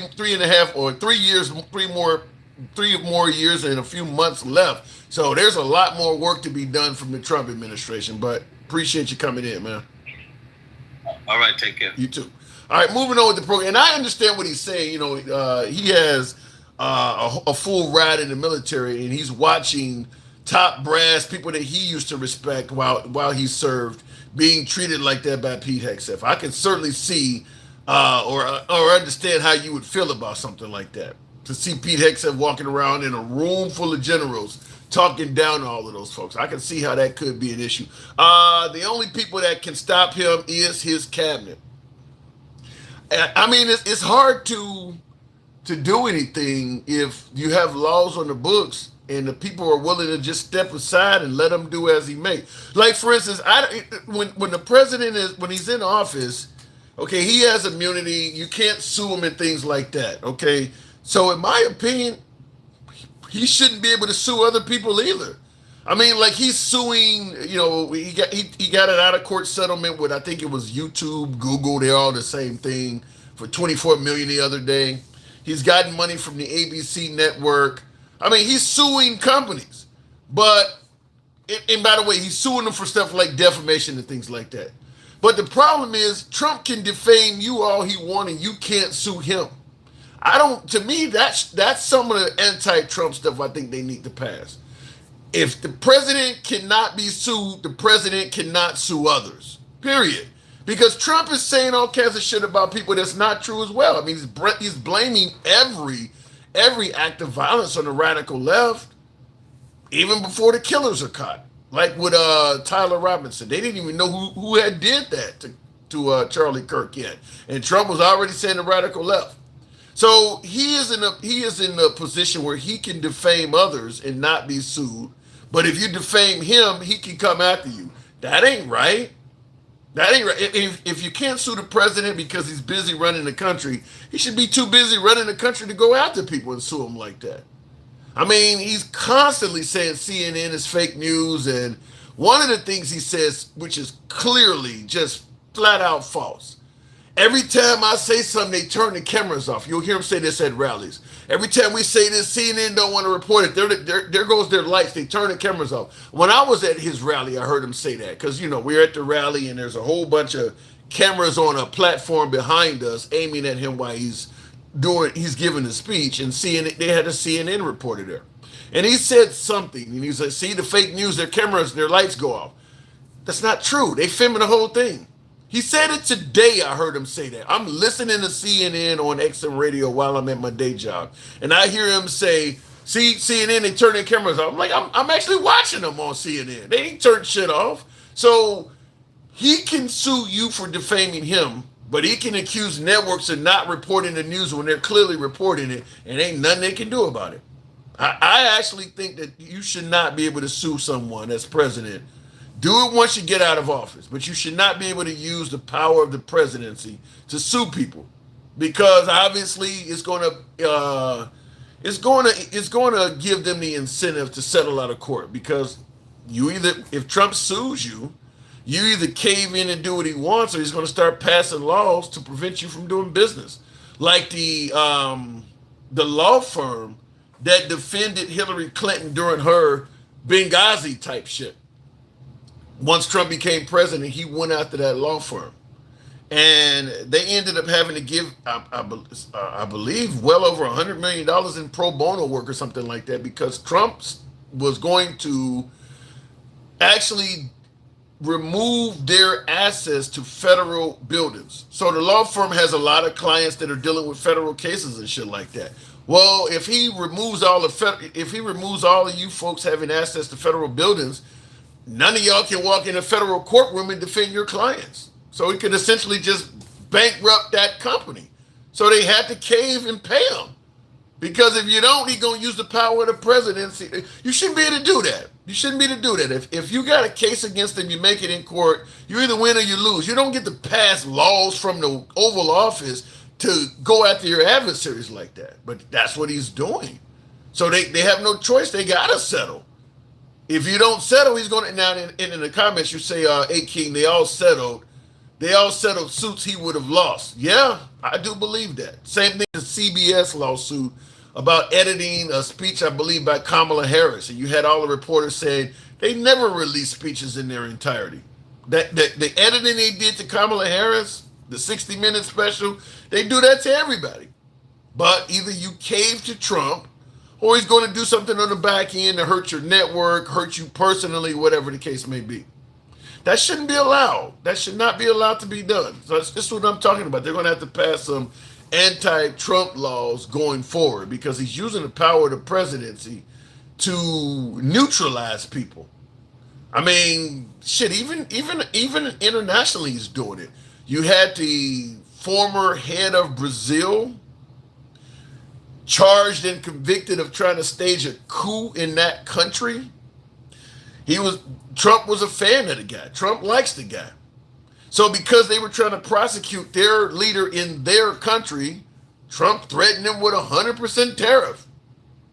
What the hell does that got to do with, why would you impose tariffs on a country because you don't like them trying to prosecute a guy? I thought the tariffs were about, equalizing the trade imbalance and bringing jobs to America. You're levying tariffs just to punish a country because you wanted the guy there prosecuting not to be charged. He did that. That's something that needs to be stopped. Looking in the comments, though, do you remember who supported Jesse Jackson in the 1988 during his presidential campaign? I'm assuming thousands of people. Who are you trying to suggest that President Trump nearly 40 years ago supported Jesse Jackson during his presidential? I don't know what relevance that has now. I mean, Trump is on video saying he identifies as a Democrat. He's on video saying he's not Christian. He's on video saying you don't need a high capacity magazine. I mean, Trump has said a whole lot of things that changed his mind later on.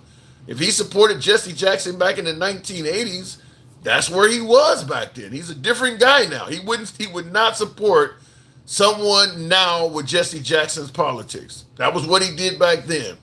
Just like my guess is, while Trump is pro-life now, back when he was banging Playboy models, he was probably pro-choice. Different guy. Different guy. So he's changed his stance. We all change our stance 40 years later on. I mean, none of us are going to be the same person we were 40 years ago. So I don't give him credit. What did I just do? I don't give him credit for what he did 40 years ago, but I get the point you're trying to make. I mean, I assume Obama, Biden, Bush, none of them are the same guy they were back in the 1980s. That's the Orange Monsters playbook. Fuck with your money or send a goon to your house. It's worked for him even back when he had Michael Cohen. It's always worked for him. So I can't hate on the guy.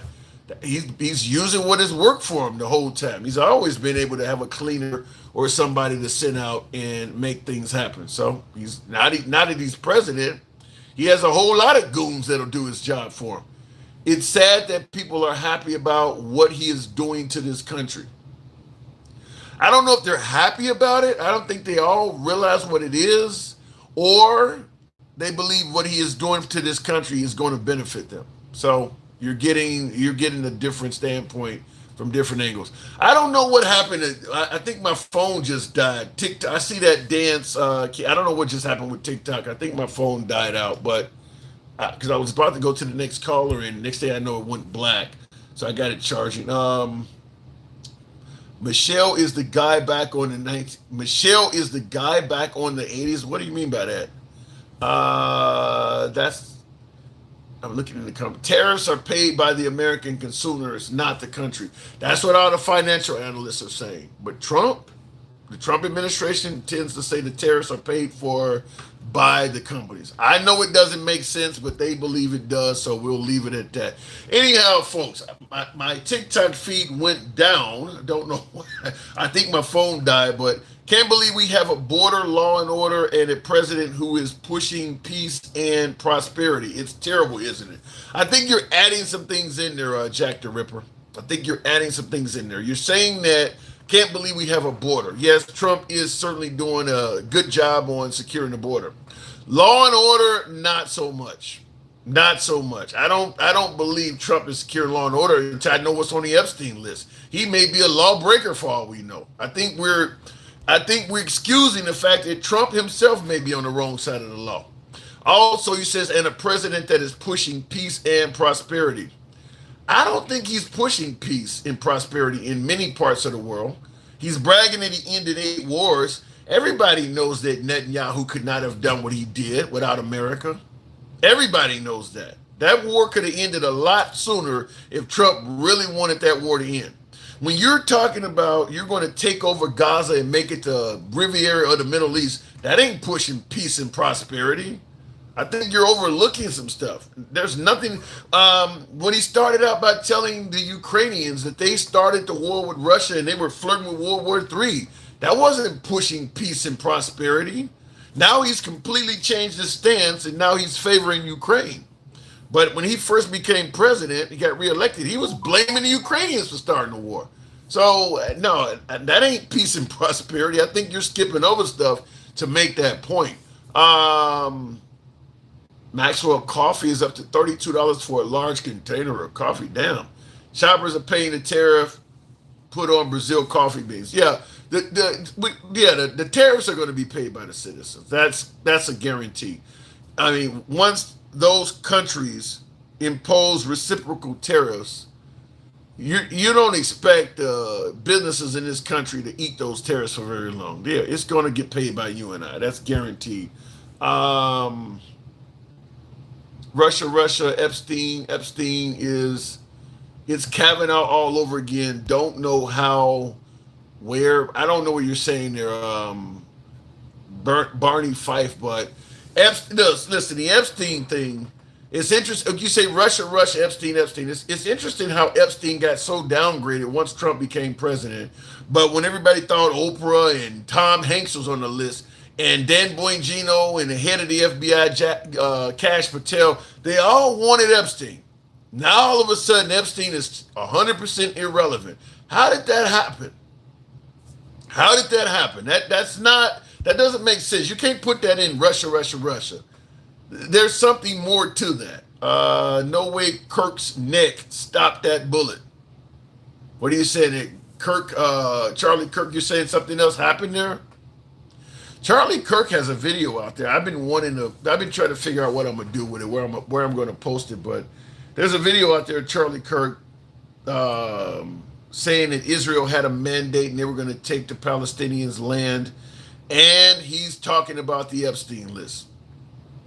And it's not favorable to Trump. Some folks say that maybe Charlie Kirk talked too much. I'm just saying. Some people say maybe he talked too much and something bad happened to him because of it. I've heard people say that. The victims know who's on the list. It don't matter who's on the Epstein list. You got to get people to actually care about the victims. I don't think MAGA cares about that stuff. I don't think MAGA cares about it. And I see Nucky and Fudd says, you mean the same Epstein files that the Democrats sat on for years? Yeah, the ones that the Republicans were eager to get their hands on. And now they don't seem to care about them anymore. Yeah, both sides reversed their stance on the Epstein list. The Democrats were not that concerned about it when Biden was president, and the Republican Party swore up and down it had a whole lot of people on it that needed to be brought to justice. Trump gets elected, suddenly the Democrats really want to know what's on the Epstein list, and the Republicans don't give a shit about it now, including the president, talking about don't talk about Epstein.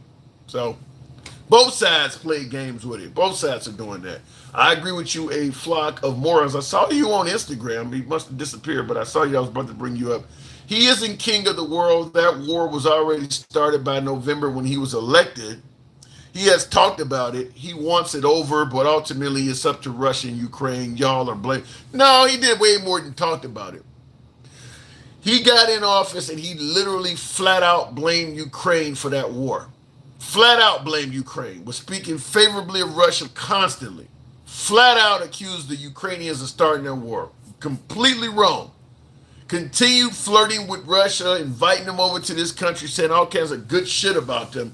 It took for Russia to literally stand up and say, why don't you realize I'm a bad guy, before Trump finally opened his eyes. Trump, while folks are suggesting that Trump somehow, some way, wanted peace and prosperity, do you realize by him becoming president and withdrawing all the assistance and surveillance and intelligence we were giving the Ukrainians, you realize how many Ukrainians Trump is responsible for getting killed that would have had a fighting chance had Biden or Kamala Harris just continued giving them the support they were giving them? Yeah, the Ukrainians probably will eventually lose, but they were putting the hurt on the Russians. Trump came in office and just literally cut all their supplies off. You realize how many people that man got killed doing that? Peace and prosperity. Guaranteed, if Zelensky could speak frankly, which he can't because he needs Trump, but let's say after Trump is out of office and the liberal gets in there, I guarantee you Zelensky will end up telling you because of what Trump did, they lost a lot of Ukrainians that they would have otherwise probably not have lost, because we stopped giving them everything from intelligence to surveillance to weapons, everything we stopped giving them. They lost people that they would not have lost because of that.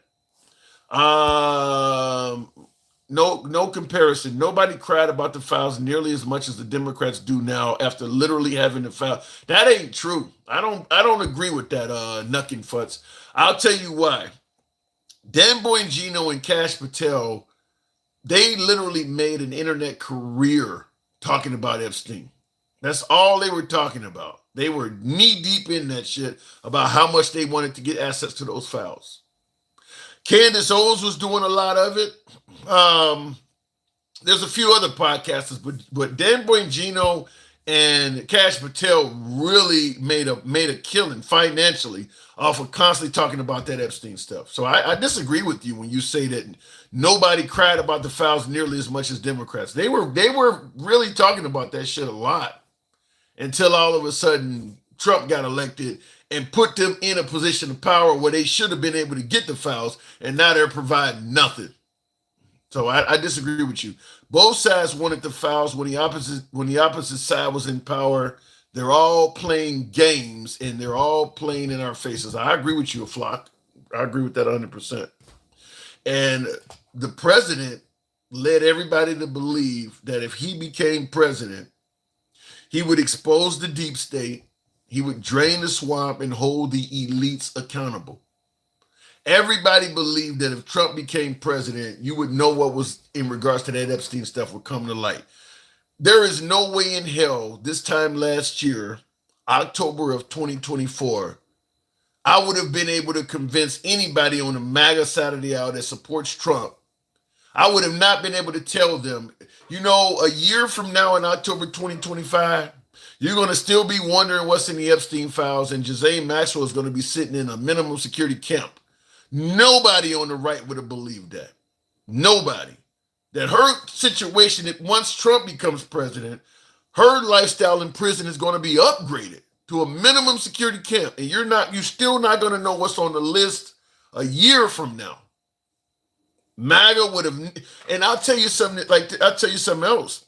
If Kamala Harris had won and was our president, and we still didn't know who was on the list a year in, well, it's almost been a year, let's say 9 months in, and the Kamala Harris administration took Ghislaine Maxwell out of maximum security and put her in a minimum security camp, and there was no explanation for what was gained out of that, you guys would be going ape shit about that. You would be pissed off about that. You would be definitely saying that somehow, some way, they were doing it to protect Bill Clinton or somebody else. There's no way you would be acting all blasé like you're acting now. You would be going ape shit about that. So the Democrats have a reason to be saying something. Forget about the files. Look at the court cases. You shouldn't have to forget about any of it. I mean, to me, the biggest issue is how Trump is handling it. To me, Trump's actions on Epstein says everything you need to know. And when you got the entire Republican Party now voting unanimously not to release the files, what more do you need to know? What more do you need to know? Why would they do that? Why would they do something like that? You don't need to know any more other than that. When you look at how many Republicans, podcasters and all of that were gung-ho about getting to the bottom of the Epstein files. And now you got all the Republican Congress voting against releasing it. After President Trump done been on the internet saying, stop talking about the Epstein files. What more do you really need to know? He's clearly implicated in there somewhere. Clearly something about what's in those files is either going to make him look bad or somebody he cares about look bad. That's obvious at this point. Anybody denying that is just blindly defending the man. I would say the same thing even if it was my own dad hiding that shit. I would go to my dad. Why are you doing this? Is there something you need to tell me? I would say that if it was my own fucking dad. Obviously, something about those files are going to implicate Trump or somebody he cares about. Everything he's doing shows you that. I mean, I guess we can make up some kind of excuse while he's innocent, but it don't pass the smell test. How he become president and immediately tweet out, stop talking about Epstein to everybody. That doesn't pass the smell test. Tim, you want empathy for a law firm being sued? No, I don't want empathy for it. I'm calling it out. I don't think the president should be able to sue law firms while he's president. I just don't. I mean, if you're going to go on TV, you're talking about the fake news media, and you're always saying things about others that are false. You shouldn't be in a position where you can sue people for saying false things about you. You're demanding that Jimmy Kimmel, Jimmy Fallon, Seth Meyers be taken off television because they're saying negative things about you. But every time you're in front of the cameras, you're saying negative things about people. Should they take you off the TV? I'm just simply saying there's got to be some kind of fairness to it. I mean, he criticizes people all the time on TV. But Fallon and Myers can't do it. The View is wrong for doing it. But it's okay for you to do it. It's okay for Greg Gutfeld on Fox to do it, but Jimmy Kimmel is wrong for doing it on ABC. Some of that ain't, I agree with you, Paul. Do what I say, not what I do. To me, that's what it seems like. I mean, if you want to play it fair, you cannot be actively doing what you're criticizing others for. And he's doing that. He is actively doing what he's criticizing other people for doing. And demanding that they either stop doing it or face some kind of consequence. And he's doing it. That, to me, that's where there's a problem on it. I don't know if it's the hypocrisy of it looks crazy.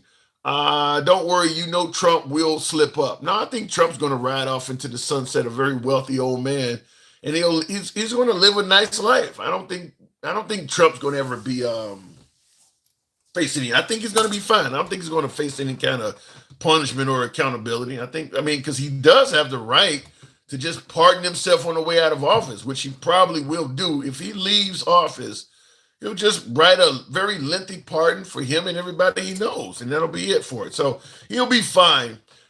Who's not going to be fine is a lot of people that have done his bidding. Those lawyers that have brought cases that they knew were not legitimate cases. And that's what happened during his first term. He did fine, and a lot of people that associated with him, the Giulianis, the Mike Lindells, the Sidney Powells, they paid a price, but he'll be fine. Trump's going to, like I said, he's going to ride off into the sunset with generational wealth, and he'll live to be an old man, which he already is. So he'll do fine. Hunter got pardoned. Yeah, and you guys had a problem with it. Wait till you see how many people get pardoned when Trump leaves office. You think Biden pardoned a lot of people. The Flynn's, the Bennons. It's going to be a ton of folks that are going to get pardoned. And just like with the Epstein list, you're going to be okay with it. The same folks who were criticizing the Democrats for not releasing the Epstein list, criticizing Biden for pardoning people on the way out, you're going to suddenly be okay with it when Trump does it. I can tell you that now, 3 years plus before it even happens. You're going to suddenly find like it's okay to do it. Well, Biden did it back in 2024, so it's okay now. Same thing about Biden allegedly weaponizing the DOJ. Once Trump started doing it, you suddenly became okay with it. It's okay when he does. Anything you complained about, it suddenly is okay when Trump starts doing the same thing. There's no denying Trump is weaponizing the DOJ. That was a major issue when they were claiming Biden was doing it. Now it's okay. It's okay now. They will start asking about the Epstein files again. Well, there is no statute of limitations on that. On grape, I think there's no statute of limitations on that. So it could keep coming up. After the Tylenol incident, Dems disqualified from this conversation. What? Really? That's, to me, Tylenol. Just like I said, the president should not be able to sue people because people can't sue him. To me, Tylenol should have a case against President Trump. They should absolutely have a case against him. If your problem is with acetaminophen, point out acetaminophen. There's a lot of different brands that sell acetaminophen. He went straight after Tylenol. What about all the other brands you didn't go after? Your local grocery store sells generic brands. CVS has a brand of acetaminophen. You didn't call them out. Why didn't you only go after Tylenol? I'm going to just be honest with you. My personal speculation is it wouldn't surprise me if it came out that he had beef with somebody that worked at Tylenol. It would not surprise me. But most of your local drugstores and stuff like that, like Walgreens has a generic brand that their name is on that sells acetaminophen. I'm making this mistake. Why didn't you go after them? Why are you only going after Tylenol? Tylenol has a lawsuit against him. It's just he's got the power of the presidency behind him, and if he decides to sue them, Trump is going to use his power as president to pass some kind of law or something where they can't sell their product or they can't operate. But if he was just a regular citizen, they got a case against him. He don't have any solid evidence that Tylenol is as dangerous as he claims. They got little case studies here and there, but they don't have anywhere near enough of a case to make the statements they made about Tylenol.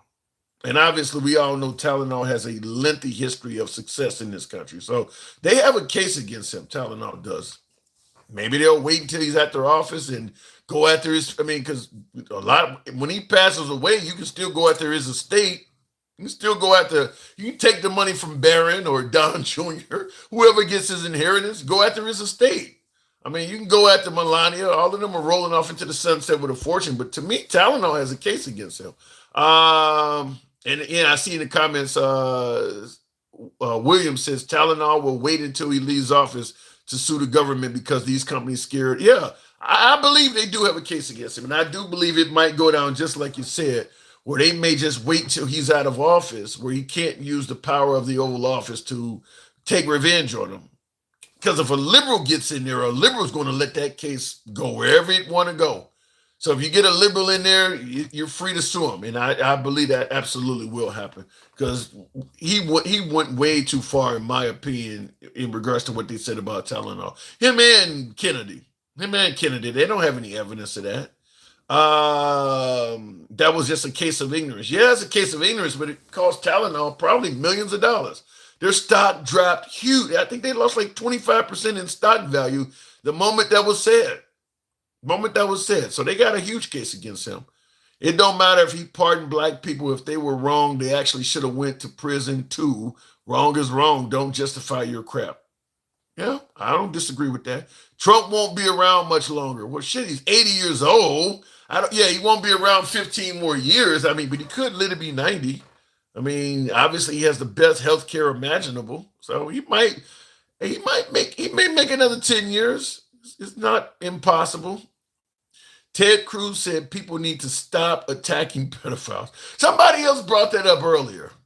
I didn't hear that, but damn, did he really say that? People need to stop attacking pedos. Jesus. Just come out and say leave Trump alone. Wow. Okay, Brian Sneed, you said you got a question. Swede, rather. What's your question there? Since I'm only on YouTube now, in Instagram. Don't stand on a moral stump now, Tim. Democrats started the lawfare. Draco, I'm just going to simply say what I keep saying. If you had a problem with it when Democrats were doing it, you should have a problem with it now. If all of a sudden all of this shit you complained about is okay to ignore now because your side is doing it, then you don't have a stump to stand on either. You don't have any consistency. If you don't care about the Epstein list or you don't care about a weaponized DOJ, you don't care about any of this stuff because it's happening for your side, then yeah, you don't have a moral ground either. I didn't see what the question was. It says, why have no high-profile U.S. political figures been criminally charged in connection with Jeffrey Epstein's trafficking network, despite credible allegations, flight logs, and photographs? Fear. One word, fear. You're asking why has no high-profile U.S. political figures been criminally charged in connection with Jeffrey Epstein's trafficking network, despite credible allegations, flight logs, and photographs? My answer is fear. Not knowing what the Trump administration will do to you while feeling confident that nobody's going to stop him from doing whatever that may be is going to keep people at bay. Fear is why nobody has been charged, in my opinion. And there could be some of that residual even from the Biden administration because there were high-powered people on that list. So even without the power of the Oval Office, some of these folks, they're multimillionaires in their own right. They can do shit to you. Just like Stormy Daniels, claimed that somebody approached her with her daughter and told her it would be a shame if something happened to her daughter. Trump was not president yet. He's just a wealthy guy. A wealthy guy can do shit to you without having the Oval Office behind him. So fear. You got a whole list of wealthy people. Fear. I mean, you got, even in that P. Diddy case, one of the victims is saying she still is scared of the guy. Feared. I mean, the person got all that money. They can make anything happen. So I do believe it might be fear. Katie Johnson was an Epstein victim who Epstein sent to Trump. Democrats were supporting her in 2016 and still do. What is your point? You said Katie Johnson was an Epstein victim who Epstein sent to Trump. Democrats were supporting her. So Democrats were supporting the victim in 2016 and they still support the victim. Okay, that's consistency. I don't see nothing wrong with that. Who the fuck is out here defending Clinton? All these MAGAs want to go on about Billy, but I haven't heard a single Democrat defend him. That is true. Ain't nobody defending in modern times Bill Clinton. That is true. They're defending Trump, though. They are defending Trump. I mean, when you think about how many women accuse Trump, grown women, not underage, but grown women accuse Trump of sexual assault. MAGA just said the women are all lying and making it up. So MAGA's going to defend Trump no matter what. If you accuse Trump of anything, you're going to get attacked by a bunch of MAGA for trying to take him down. They're going to go after your credibility. That's just what's going to happen. So the man is untouchable. J.D. Vance will make Trump seem like a dream if he passed away. Listen to what he says. Wait a minute. J.D. Vance will make Trump seem like a dream if Trump passed away. Listen, I don't get what you're saying by that. Grown women are just as immature sometimes as younger women, so no surprise why they did that. Wow, Sean. Sean, I'll just say this. Even if it was my own brother or dad or somebody, if you got, a couple dozen women that are accusing you of sexual assault that have no connection to each other and they're all saying similar shit, I'm going to look at my, look, homie, we go way back, but man, you don't look good in this. You need to straighten this out. Whatever you got to do, I can't speak for you on this. You don't look good in this. I mean, we're going to dismiss all of these women. They all just trying to get paid, huh? When the guy's on tape saying all sorts of crazy shit about his daughter and saying things strange to women, making a joke. I'm going to give him credit for making a joke about grabbing women by the whatever. You at the locker room talk with. I mean, there's so many comments that have come from him. Why would it be hard to believe that he might have actually done something like that? I mean, that's like you see somebody, the guys are always joking about robbing banks and shit. Always walking around the house wearing ski masks and shit. And now you hear that 6 banks claim he robbed them. Like, shit, he probably did that. He's been joking about robbing banks for years. I mean, this dude has been joking about this shit for years. Hey, why would it be so hard to believe that there may be some validity to it? I'm just saying. This makes you stupid forever defending him. Idiot Tim. Defending who? Who am I defending, Joe Shalom? That makes you stupid forever defending him, idiot Tim. I don't get who you said I'm defending. Yeah, homie, as soon as you announce running for president, all these women are pulled out of the woodwork. I don't believe that women started accusing Trump once he ran for president, though. I believe that there were already women making accusations against Trump well before he ran for president. I don't believe it just became when he ran for president. I just think Trump was wealthy enough, powerful enough, and savvy enough to squash a whole lot of those accusations. Not to mention paying NDAs and paying people off as well. Same thing P. Diddy did. Tried to give Cassie like $30 million. Michael Cohen, his cleaner, admitted he was paying off people and doing stuff. So I don't believe that all of these women only came forward. In other words, Trump didn't run for president until 2015. So you're talking 10 years ago. So he was like 70 years old at that point. Almost 70, 69, 70 years old. So we're saying from birth to 69, nobody had ever accused him of sexual assault. I don't believe that. I believe that he had plenty of women that had already accused him of stuff before he ran for president. Because obviously Stormy Daniels was paid off. I'm sure she ain't the only one. What was the other? McDougal? What was her name? Something McDougal. She came forward. She had received an NDA. I mean, I don't believe that nobody had ever accused him of anything until he ran for president. I think you're making that one up. Donald Trump said on Howard Stern's show that he purposely walked in on young girls in the dressing room during teen beauty pageants because he wanted to see them with no clothes on. His own words. Damn. There is, like I said, joking about a bank robbery. There are so many quotes out there from President Trump that I have to at the very least ask, why is it so hard to believe that maybe he did some of this stuff? He's joked around about this particular area of doing stuff. I mean, if she wasn't my daughter, I'd be dating her. He told a 10-year-old looking girl on the escalator that in 10 years I'll be dating you or something like that, to a 10-year-old, strange girl, didn't know her. That's on, I mean, I brought that up on video. Don't even know who this girl is. Was talking about Lindsay Lohan being, good in bed or something like that, and she was like 17 or 18 at the time. I mean, there's so many quotes of him saying this stuff. Why would it be so hard to believe that maybe something happened? You got to dismiss a lot of shit to make him sound completely innocent. J.D. Vance stated he likes Himmler and Trump likes HH. If Trump passed away, J.D. Vance would be president, and he said he might follow my suffering as planned. Huh? Better than sniffing and hugging on babies like Biden. Bringing up Biden does not defend Trump.